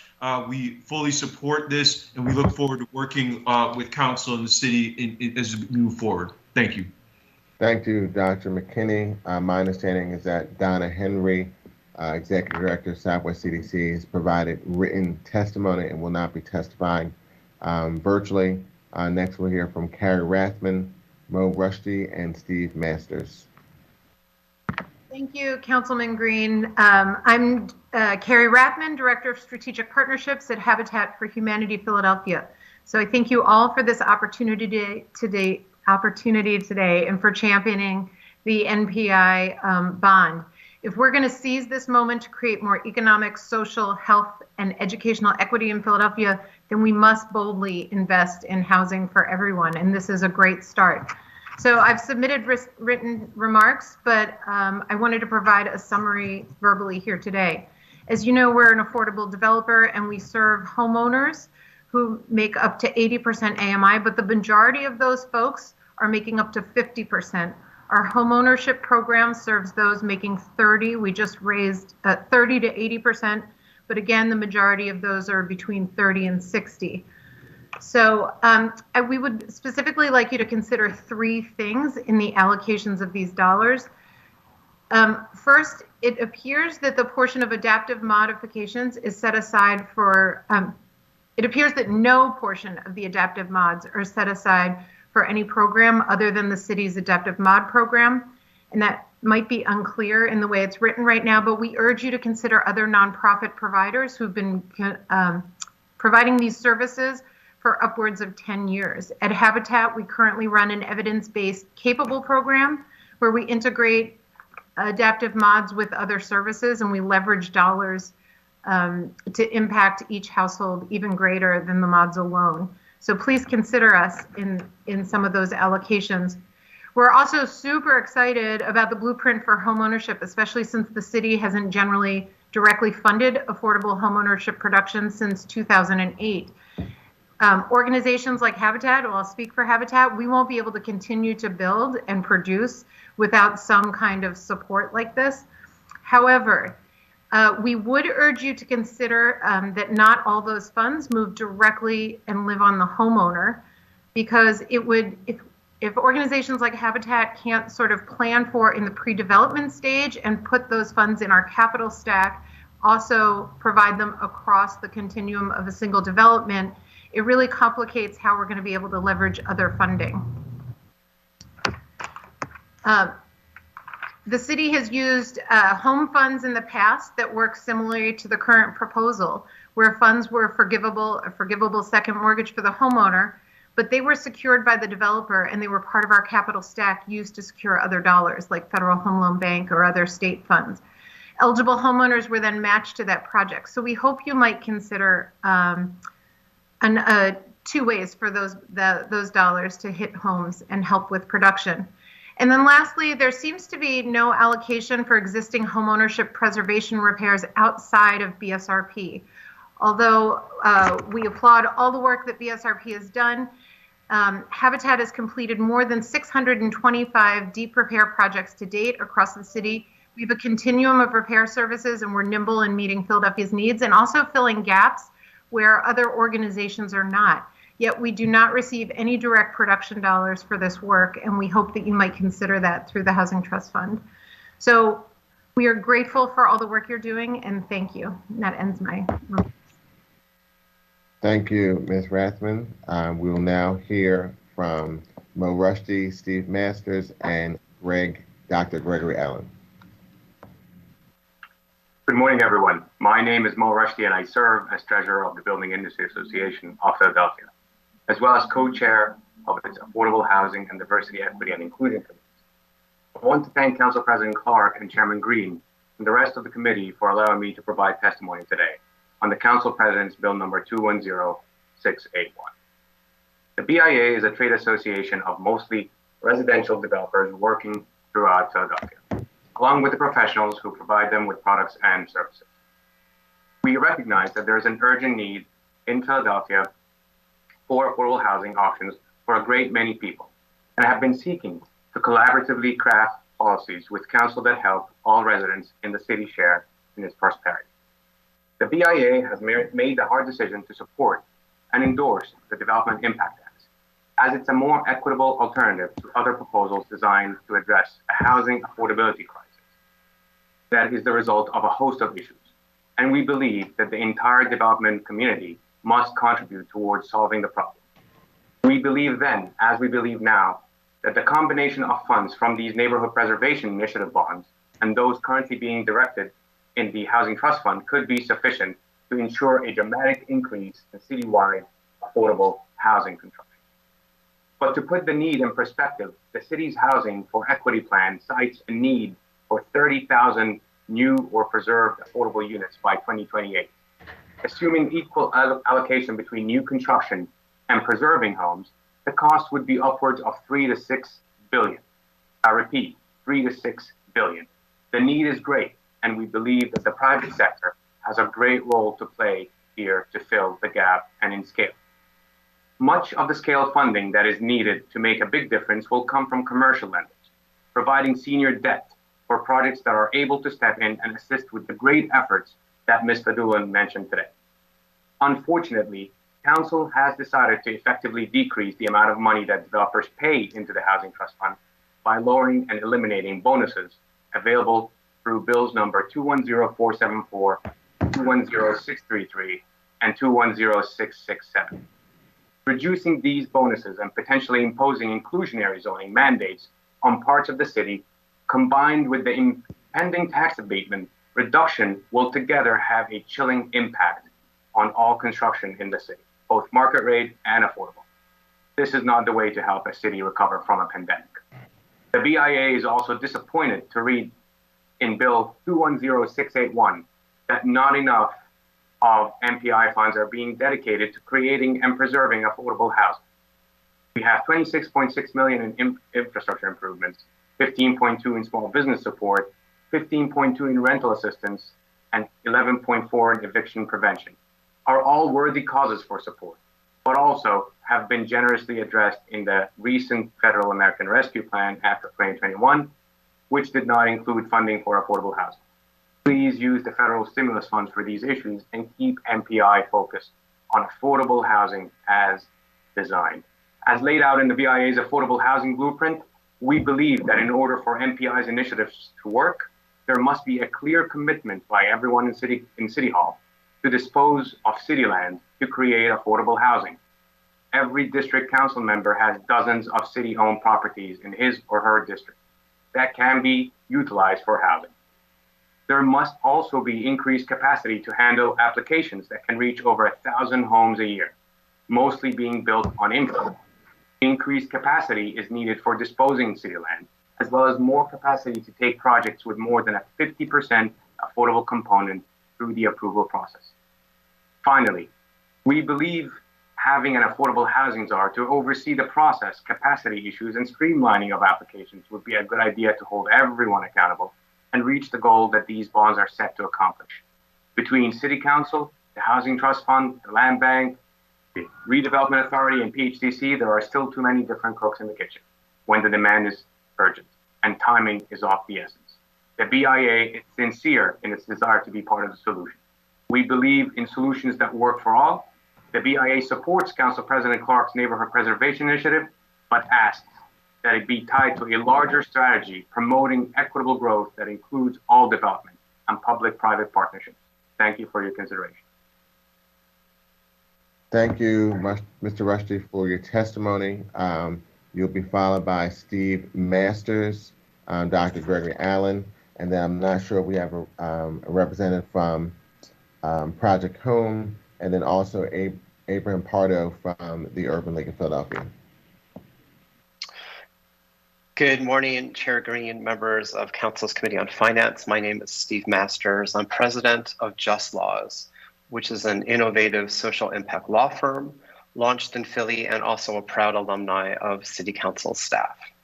Today, I come before you as the attorney to over 25 homeowners on the 300 block of Glen Echo Road in West Mount Airy to convey their strong support for Bill number 210681 to immediately authorize spending the first $100 million in funding for NPI. In particular, we are here to highlight the critical importance of the dedicated funding in the legislation for repairing of retaining walls condemned as eminently dangerous by L&I. So I want to just tell you briefly the story of the Glen Echo Road retaining wall. It's definitely more details are in our written testimony. On April 18th, 2018, a 48-foot length of Glen Echo Road's retaining wall collapsed and completely blocked the shared alley and driveway behind homes on Glen Echo Road. The debris landed and blocked basically 3 homes at that time. Miraculously, no one was injured and none of the homes bordering the shared alley driveway were damaged, but the collapse transformed the affected portion of the retaining wall into a rapidly eroding cliff, and rubble from the retaining wall's collapse filled the shared alley driveway behind multiple homes. For 3 homes, each of their driveways became completely blocked with the cliff left behind and the rubble unstable and dangerous. Adjacent sections of the wall then became unstable, and the property owners all along this block feared further collapses that could easily cause much worse property damage, including trees falling onto their homes. To make matters worse, each of these homeowners can no longer access their shared driveways, leading to a significant devaluation of each of their properties. It's been nearly 4 years since these homeowners have had access to the driveways and garages. Even a car that was crushed by the falling debris remains stuck in the alley, as there's no way of moving it after the city installed all kinds of barricades to prevent any further access to the driveway and to the retaining wall. The Glen Echo neighbors wrote numerous times to then L&I Commissioner Dave Perry, who ultimately hired a contractor to remove the debris and erect the barricades. Unfortunately, L&I then mysteriously stopped all repair efforts and left the wall in an imminently dangerous condition. The Glen Echo neighbors were told by the city it was up to them to hire a contractor to fix the wall. They tried and failed, as do virtually all homeowners in Philadelphia who confront the staggering costs of repairing retaining walls and the refusal of contractors to enter into contracts with dozens and dozens of neighbors. With this legislation to amend the city's budget to incorporate that $100 million into NPI, L&I will once again have specific funding to hire contractors to repair unsafe and dangerous retaining walls like the ones behind the homes of my clients on Glen Echo Road. We greatly appreciate the strong support of Councilmember Cindy Bass, who has added the Glen Echo retaining wall to her priority list for retaining wall repairs to be funded in this first round. This relief cannot come quickly enough, so we urge the committee to swiftly report this bill favorably, suspend the rules for first reading, and then unanimously pass the legislation when it's put on final passage. Thank you very much for this opportunity to present testimony. Thank you, Mr. Masters. I also like to note for the record that Project Home is providing written testimony. So we'll now hear from Dr. Gregory Allen and then Abraham Pardo from the Urban League of Philadelphia. Thank you, Chair, council members, colleagues. Good morning. I'm pleased to testify here today about the critical impact of the Neighborhood Preservation Initiative on the people, families, and communities like the one I serve. My name is Dr. Gregory J. Allen. I'm founder and president of Overbrook West Neighbors, a community development corporation serving the Overbrook neighborhood of West Philadelphia. We were founded and incorporated in 2018 with the mission to work with residents and stakeholders to improve the quality of life in our community. Like other neighborhoods, Overbrook needs many of the things that MPI offers. Our BIPOC small businesses need support, our commercial corridor, the gateway between Philadelphia and the main line, for reasons that have to do with CDBG formulas, is often ineligible for funding. Lots of neighborhood infrastructure, as we've heard, is in need of repair. We look forward to partnering with the city and MPI to address these issues.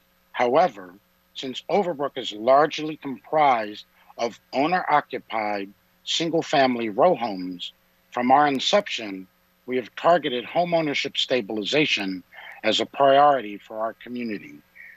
So I need to give lots of shout outs to government, our council member, Curtis Jones Jr., Dave Thomas from the PHDC, the Basic Systems Repair Program, and our state contingent because in 2019, with funding from the Pennsylvania Housing Finance Agency FAIR program and inspiration and leadership from Mr. 4th District and guidance from Dave, we created the West Philadelphia Handy Person Program.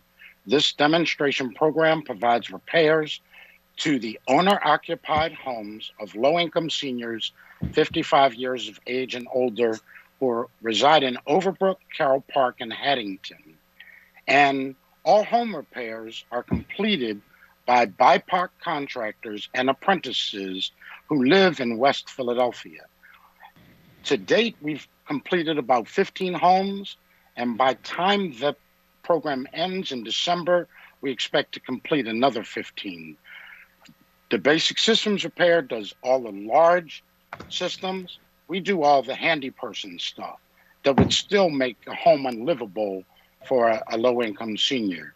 In the future, next year, we hope to launch the Overbrook Home Ownership Program, participating in conversations with Councilmember Jones and PHA to discuss the donation of PHA's scattered site properties and other city properties that exist in Overbrook to own via the Community Choice Registration Program and other programs.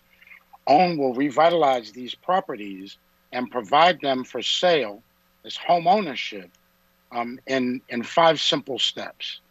Thank you for your time and attention. Now, more than ever, organizations like ours and communities like Overbrook, often referred to as middle neighborhoods, carefully balanced between blight and thriving, desperately need NPI in order to survive. For years, our neighborhoods have been a stable community for families to live, work, raise their children, shop, attend school, and enjoy a high quality of life. In the past, when the city was experiencing some rough financial times, it's neighborhoods like ours that kept Philadelphia's municipal finances in the black. All of us in Overbrook look forward to continuing our legacy of being the keystone of West Philadelphia and the gateway between Philadelphia and the main line. Thank you for the opportunity to testify. Thank you, Dr. Allen. We'll now hear from Abraham Pardo from the Urban League. Hi, thank you everyone. Good morning, and thank you for allowing me to testify on behalf of the Urban League and the clients we serve. My name is Abraham Reyes Pardo. I'm the Director of Housing at the Urban League of Philadelphia, a 100-year-old civil rights organization providing support to underserved individuals and families residing in the greater Philadelphia region. I'm here to testify about Bill 210681 and the activities performed as part of the Philly First Home Grant. I want to acknowledge that just as important as it is for our low and moderate income households to access the funds available through the program is the work of housing counselors and agencies assisting applicants to access the program. For some of the applicants benefiting from this initiative, the work began years ago when they first connected with a housing counseling agency.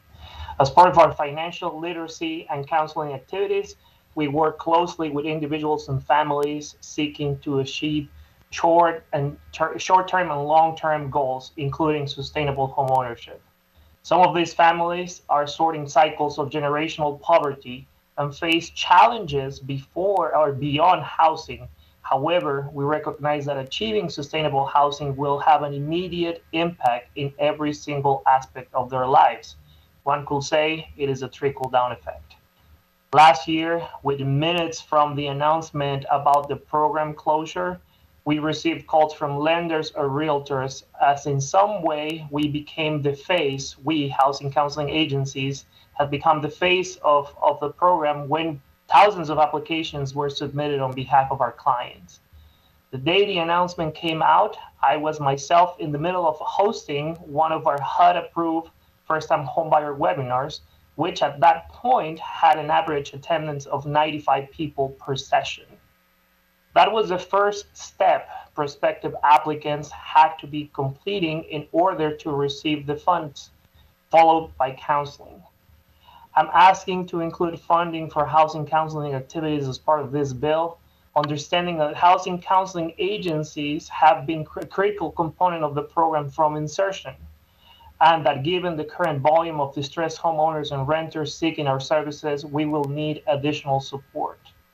As part of the eviction mediation program, the Urban League of Philadelphia has provided support for 1,000 households seeking to access relief, and we're gradually seeing an increase in homeowners asking for help with mortgage assistance, and more we're hearing about people coming to us asking in reference to the PA Housing Assistance Fund. We're here to serve the needs of our clients, and we can only continue to do that with your help and support. Thank you for your time and consideration.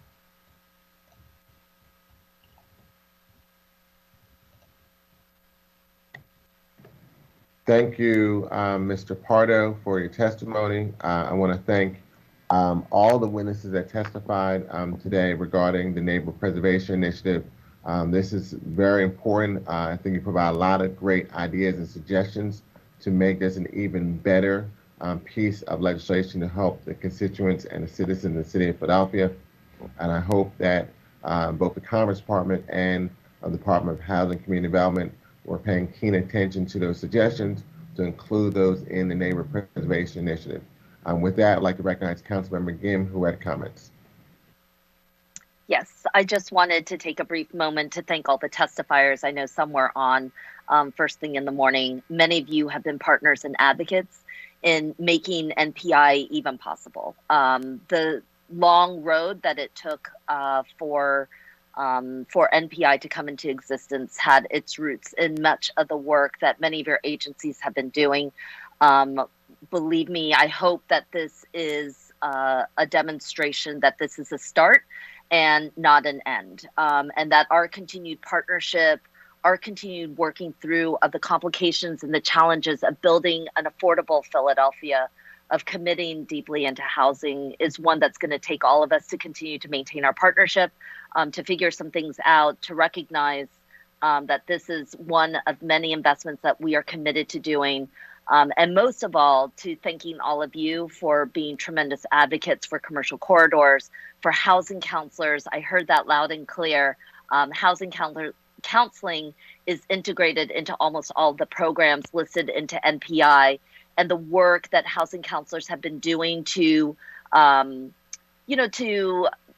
build internal capacity, help educate the public, and negotiate out complicated relationships is a lesson that this is not just about merely, resolving things via contracts and et cetera, but we're trying to restore through the work of investment in housing and in people's lives and in commercial corridors, and truly like the fullest definition of what it means of commerce and life in our city. We're actually trying to restore a sense of community, a better sense of communication, and long-lasting capacity building. So to all the folks who are in the housing counselor front, we absolutely hear you. And we hope that we will maintain our continued partnership and work. And that good work is fundamentally rewarded. I don't think that there's any question that this council body and many others have recognized the amount of time, the effort, the passion that you poured into this belief that talking people through will really transform opportunities and expand our cities, really be an investment in our city's future. So thank you very much to our developers through the partnership with BIA. I know this is going to be an ongoing conversation, but we appreciate the energy that BIA has put into investing in affordable housing.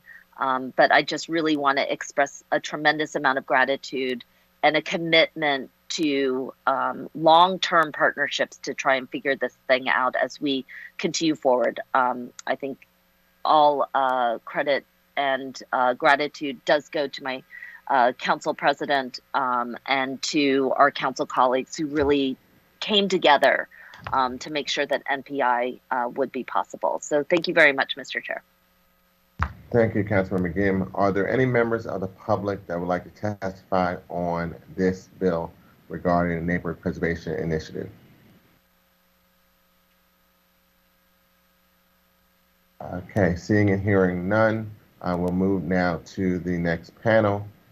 Thank you all the witnesses that were here to testify, as well as representatives of the administration. Mr. Iannuzzi, if you can read witnesses for panel number 4.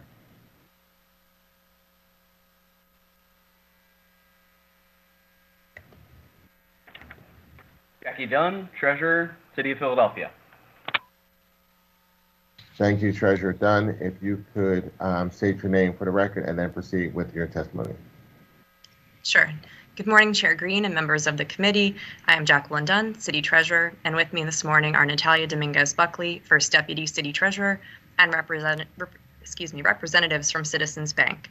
I am here to testify in favor of Bill number 210682. This bill would provide authorization for the city to enter into an amendment with Citizens Bank of Pennsylvania for provision of payroll depository banking services for city employees for an additional 6-month term from January 1, 2022 to June 30th, 2022, under certain terms and conditions.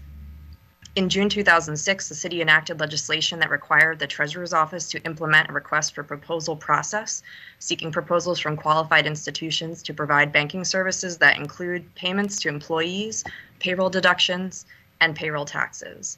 The legislation also required that no contract amendment with a proposed recipient for depository banking service or payroll banking services may be executed until it has been approved by City Council with an ordinance.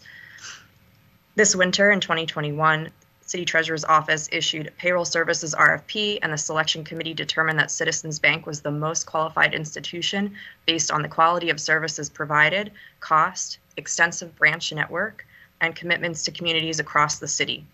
Citizens Bank has served as the city's payroll depository since July 2017. In June 2021, City Council approved Citizens Bank for a 6-month term. With Council's approval, the Treasurer's Office is requesting to contract with Citizens Bank for an additional 6 months to take their first year contract through a full year period through June 30th, 2022. The administration respectfully recommends adoption of this ordinance and requests that the committee give the bill its favorable recommendation, and further that the committee recommends the rules of council be suspended so as to permit first reading of the bill at the next session of council. Thank you for your consideration, and I'm happy to answer any questions that you may have. Thank you, Ms. Dunn, Treasurer Dunn. Just a few questions. Can you give some perspective on how we came about Citizens Bank as a city depository? I know prior to Citizens coming in, I believe Wells Fargo was a longtime city depository. So could you please provide some background on that issue? Sure, that's correct, Chair. Prior to the 2017 selection of Citizens Bank, Wells Fargo had previously served as the city's payroll depository. In 2017, through that RFP process, the previous personnel in the Treasurer's Office and the selection committee had recommended Citizens Bank to take over the role for those services.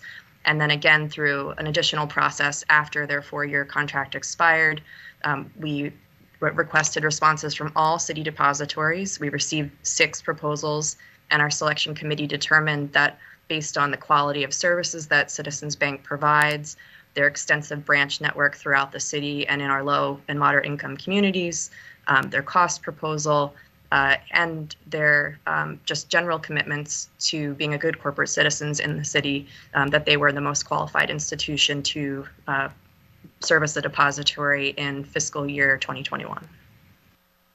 Ms. Treasurer Dunn, can you also give some more context of what occurred in reference to what led to that transition from Wells Fargo to Citizens based on your understanding? Sure. I was not in this role at that time, but I know that cities around the country had concerns based on news reports regarding activities at Wells Fargo with predatory lending and account openings. Wells Fargo has made significant efforts to address those challenges, but I think at the time the city determined that it was in our interest to seek another provider for those services, and so the RFP was issued at that time in 2017. Now, in reference to Citizens Bank being a city depository, generally, if something were to happen with Citizens Bank or at that time when we had Wells Fargo, do we have a backup depository that can provide these payroll services? So we are fortunate to be covered by a number of strong banking partners that are approved depositories, and there were a number of strong responses. We did feel, our selection committee felt, that Citizens was the most qualified. And so if we were to have to make an additional selection, should the committee not approve this, we would have to do another RFP and seek solicitations from our depositories, for the payroll services. Okay, and if that were to occur, can you give some perspective on what type of impact that would have for the city of Philadelphia? Sure. So similar to when Citizens Bank took over the relationship from Wells Fargo, there was a 6-month transition period to ensure that there was a continuity of services. We want to make sure our employees are paid, that internally we have our processes in place so that our payroll and our technology divisions that support those very technical aspects of issuing payroll and collecting and levying payroll taxes, that all of those functions work seamlessly before we were to cut over to a new institution. So Citizens was a great partner, as we made that transition before they came on board in 2017. And so I think anytime we would consider switching a provider for any banking services, we want to make sure that transition would be seamless for our employees. Okay. Thank you, Treasurer Dunn. I'd like to acknowledge Councilmember Bass for questions.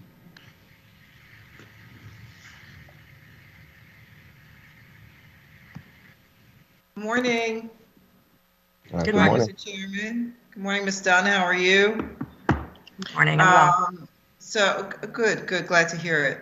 So I wanted to make a statement, Mr. Chairman. I do apologize. I'm going to have to leave the hearing before we vote on these matters, but I did want to make a statement. And I wanted to say to my colleagues in Philadelphians, I'm voting no on this amendment extending our payroll agreement with Citizens Bank. And I feel that this support is just unwarranted. I refuse to be complicit in supporting this financial institution due to its thoughtlessness and disregard for the communities that it serves. Citizens recently chose to close the only location that they had available for many residents in North Philadelphia, leaving an overpriced ATM in its place as if it were an actual substitute for the years that they've relied on professional banking services. After years of relying on full banking and professional services, these residents feel that they have been outright abandoned. Those who relied on this location are now forced to pay additional fees to access their money or travel significant distances for basic banking services. This disappointing and possibly discriminatory development is unacceptable. Citizens' actions can best be described as careless, in my opinion, turning its back on North Philadelphians and negatively impacting their financial wellness and resources. I refuse to do the same. I therefore refuse to support Citizens Bank through this amendment, and I stand in solidarity with the community from whence I came, North Philadelphia.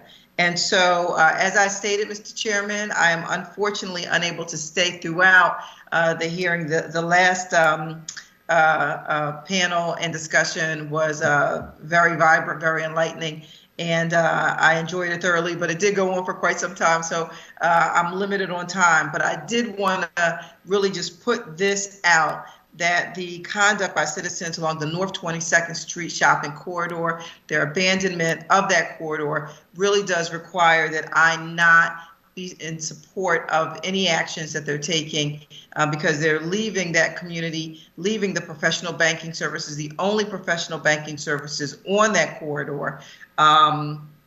And we did meet with them. We did try to have conversation with them about the changes that they were suggesting, the changes that they were making in terms of leaving in the community. And their thought was, well, you can go to Broad Street, or you can go here, or you can go there. And as we know, neighborhoods and neighborhood shopping centers are important. Supporting commercial corridors is very important. And abandoning those communities, abandoning those neighborhoods is absolutely unacceptable. And so again, I stand in solidarity with the community, and I will not be supporting Citizens Bank for this move for payroll services. And I do want to go back to something that Ms. Dunn just recently said, and Chairman Green, you asked an excellent question, which is, are there other players that we could work with? Are there other entities that we could reach out to that could provide sort of a plan B? And the answer to that, as I understand it from Ms. Dunn, was yes, that there are other people, are other entities that are waiting in the wings that could provide the services that are needed to provide payroll services. So I would just really urge all of my colleagues to give that some serious thought. But as of today, I am not able to be a part of a vote in favor of Citizens Bank. Thank you. Thank you, Councilmember Bass. Are there any other questions or comments from members of this committee?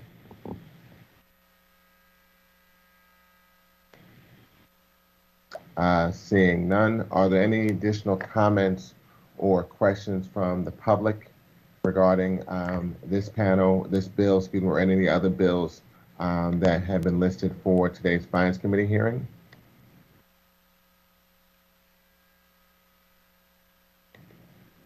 Seeing none, I want to thank Treasurer Dunn and First Deputy Treasurer Buckley for being here and testifying this afternoon. This concludes the public hearing, and I will ask that anyone that has signed in to testify, if you please, can now leave the public hearing. And I would invite all the panels of witnesses to please disconnect because we're now about to go into our public meeting. We will now pause the proceedings briefly to give an opportunity for participants to leave the hearing, and then we will go into our public meeting.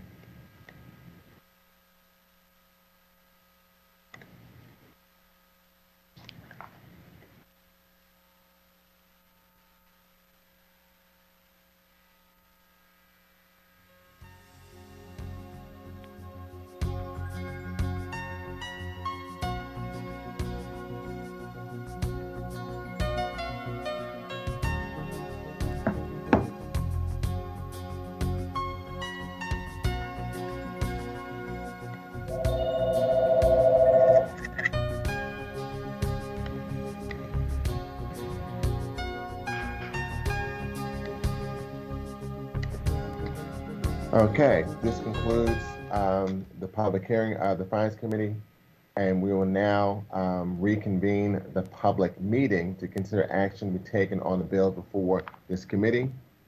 We would now like to have Mr. Anuzzi to give a roll call. If you could, we'll have one brief moment before we go back into the public meeting to make sure all members of council are here and available for the public meeting. Give us a few moments.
I want to thank everyone for your patience as we're getting ready to reconvene the public meeting. If we could have members of council, they can come back on screen so that way we can get ready to reconvene the public meeting for today's Finance Committee meeting.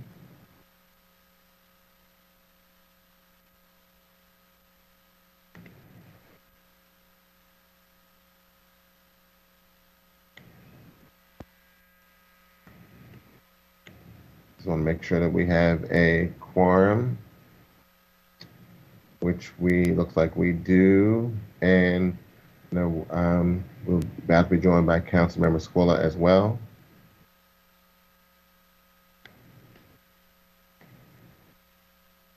I want to thank all of you for being here.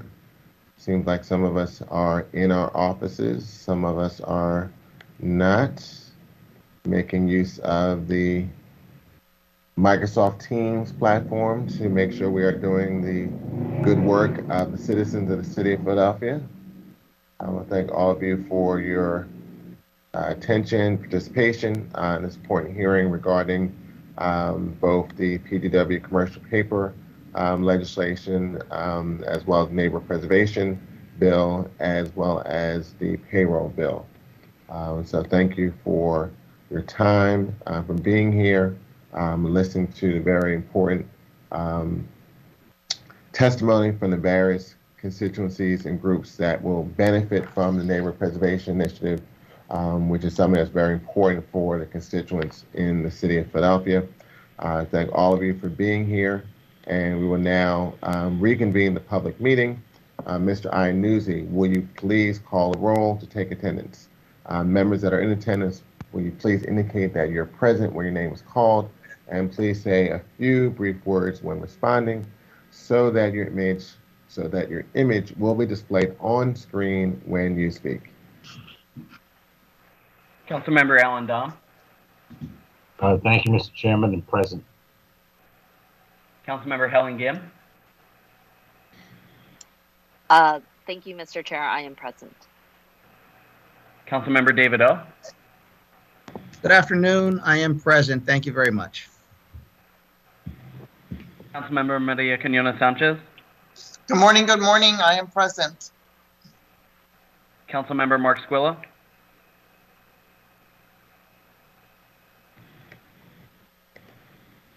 You're on mute. Good morning, Mr. Chair and colleagues. I am present. And Chair Green. I am present. Thank you, Mr. Iannuzzi. Mr. Chairman, I'm also present. I'm sorry, I was able to hang on for a few more minutes to take the vote. So I am here. This is Councilwoman Bass. Thank you so much. We will now go into our public meeting. I would now like to recognize Councilmember Squilla for motion on the amendment to bill number 210682. Thank you, Mr. Chair. I offer an amendment to bill number 210682. A copy of the amendment has been circulated to all members of the committee. I move that the amendment to bill number 210682 be approved. Second. It has been seconded, I believe, by Councilmember O. It's been moved and properly seconded that the amendment to bill number 210682 be approved. All those in favor of the motion will signify by saying aye. Aye. Aye. Those opposed? The ayes have it, and the motion carries. An amendment to bill number 210682 has been approved. Chair recognizes Councilmember Squilla for a motion on bill number 210682 as amended. Thank you, Mr. Chair. I move that bill number 210682 as amended be reported from this committee with a favorable recommendation, and further move the rules of council be suspended as to permit the first reading of this bill at the next session of council. Second.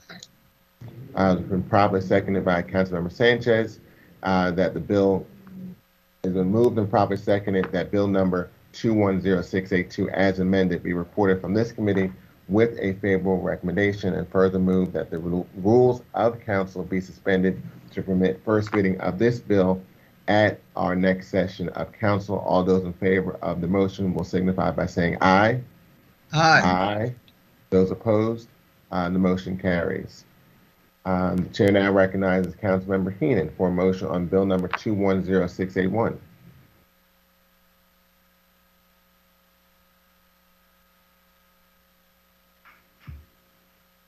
Don't know that Mr. Heenan is I'm available. sorry, I apologize. Sorry, when you have a certain perspective, when you've been working with someone as your vice chair for some time, used to doing certain things. So let me restate. Chair recognizes Councilmember Squilla for a motion on bill number 210681.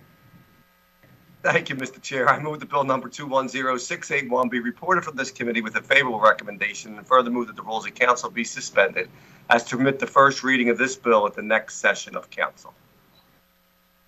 Second. It's been seconded by Councilmember O.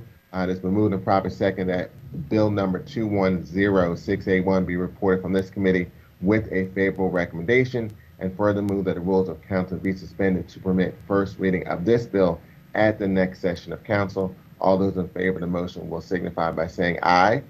Aye. Aye. Aye. Those opposed? The motion. And we'll record that there is a nay vote. The motion carries. The chair recognizes Councilmember Squilla for a motion on bill number 210684.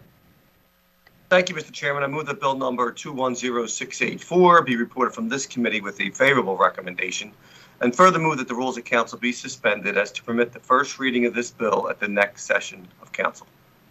Second. I was seconded by Councilmember O. It has been moved and properly seconded that bill number 210684 be reported from this committee with a favorable recommendation, and further move that the rules of council be suspended to permit first reading of this bill at the next session of council. All those in favor of the motion will signify by saying aye. Aye. Those opposed? The ayes have it, and the motion carries. Thank you all. This concludes the Business and Board of Finance Committee. Today, I want to thank you for your attendance and participation on these very important matters before us today. Have a great and wonderful day. Thank you. Take care. Thank you, Mr. Chair. Thank you, everyone. All right. Thank you, Mr. Chair. Great job. Thank you.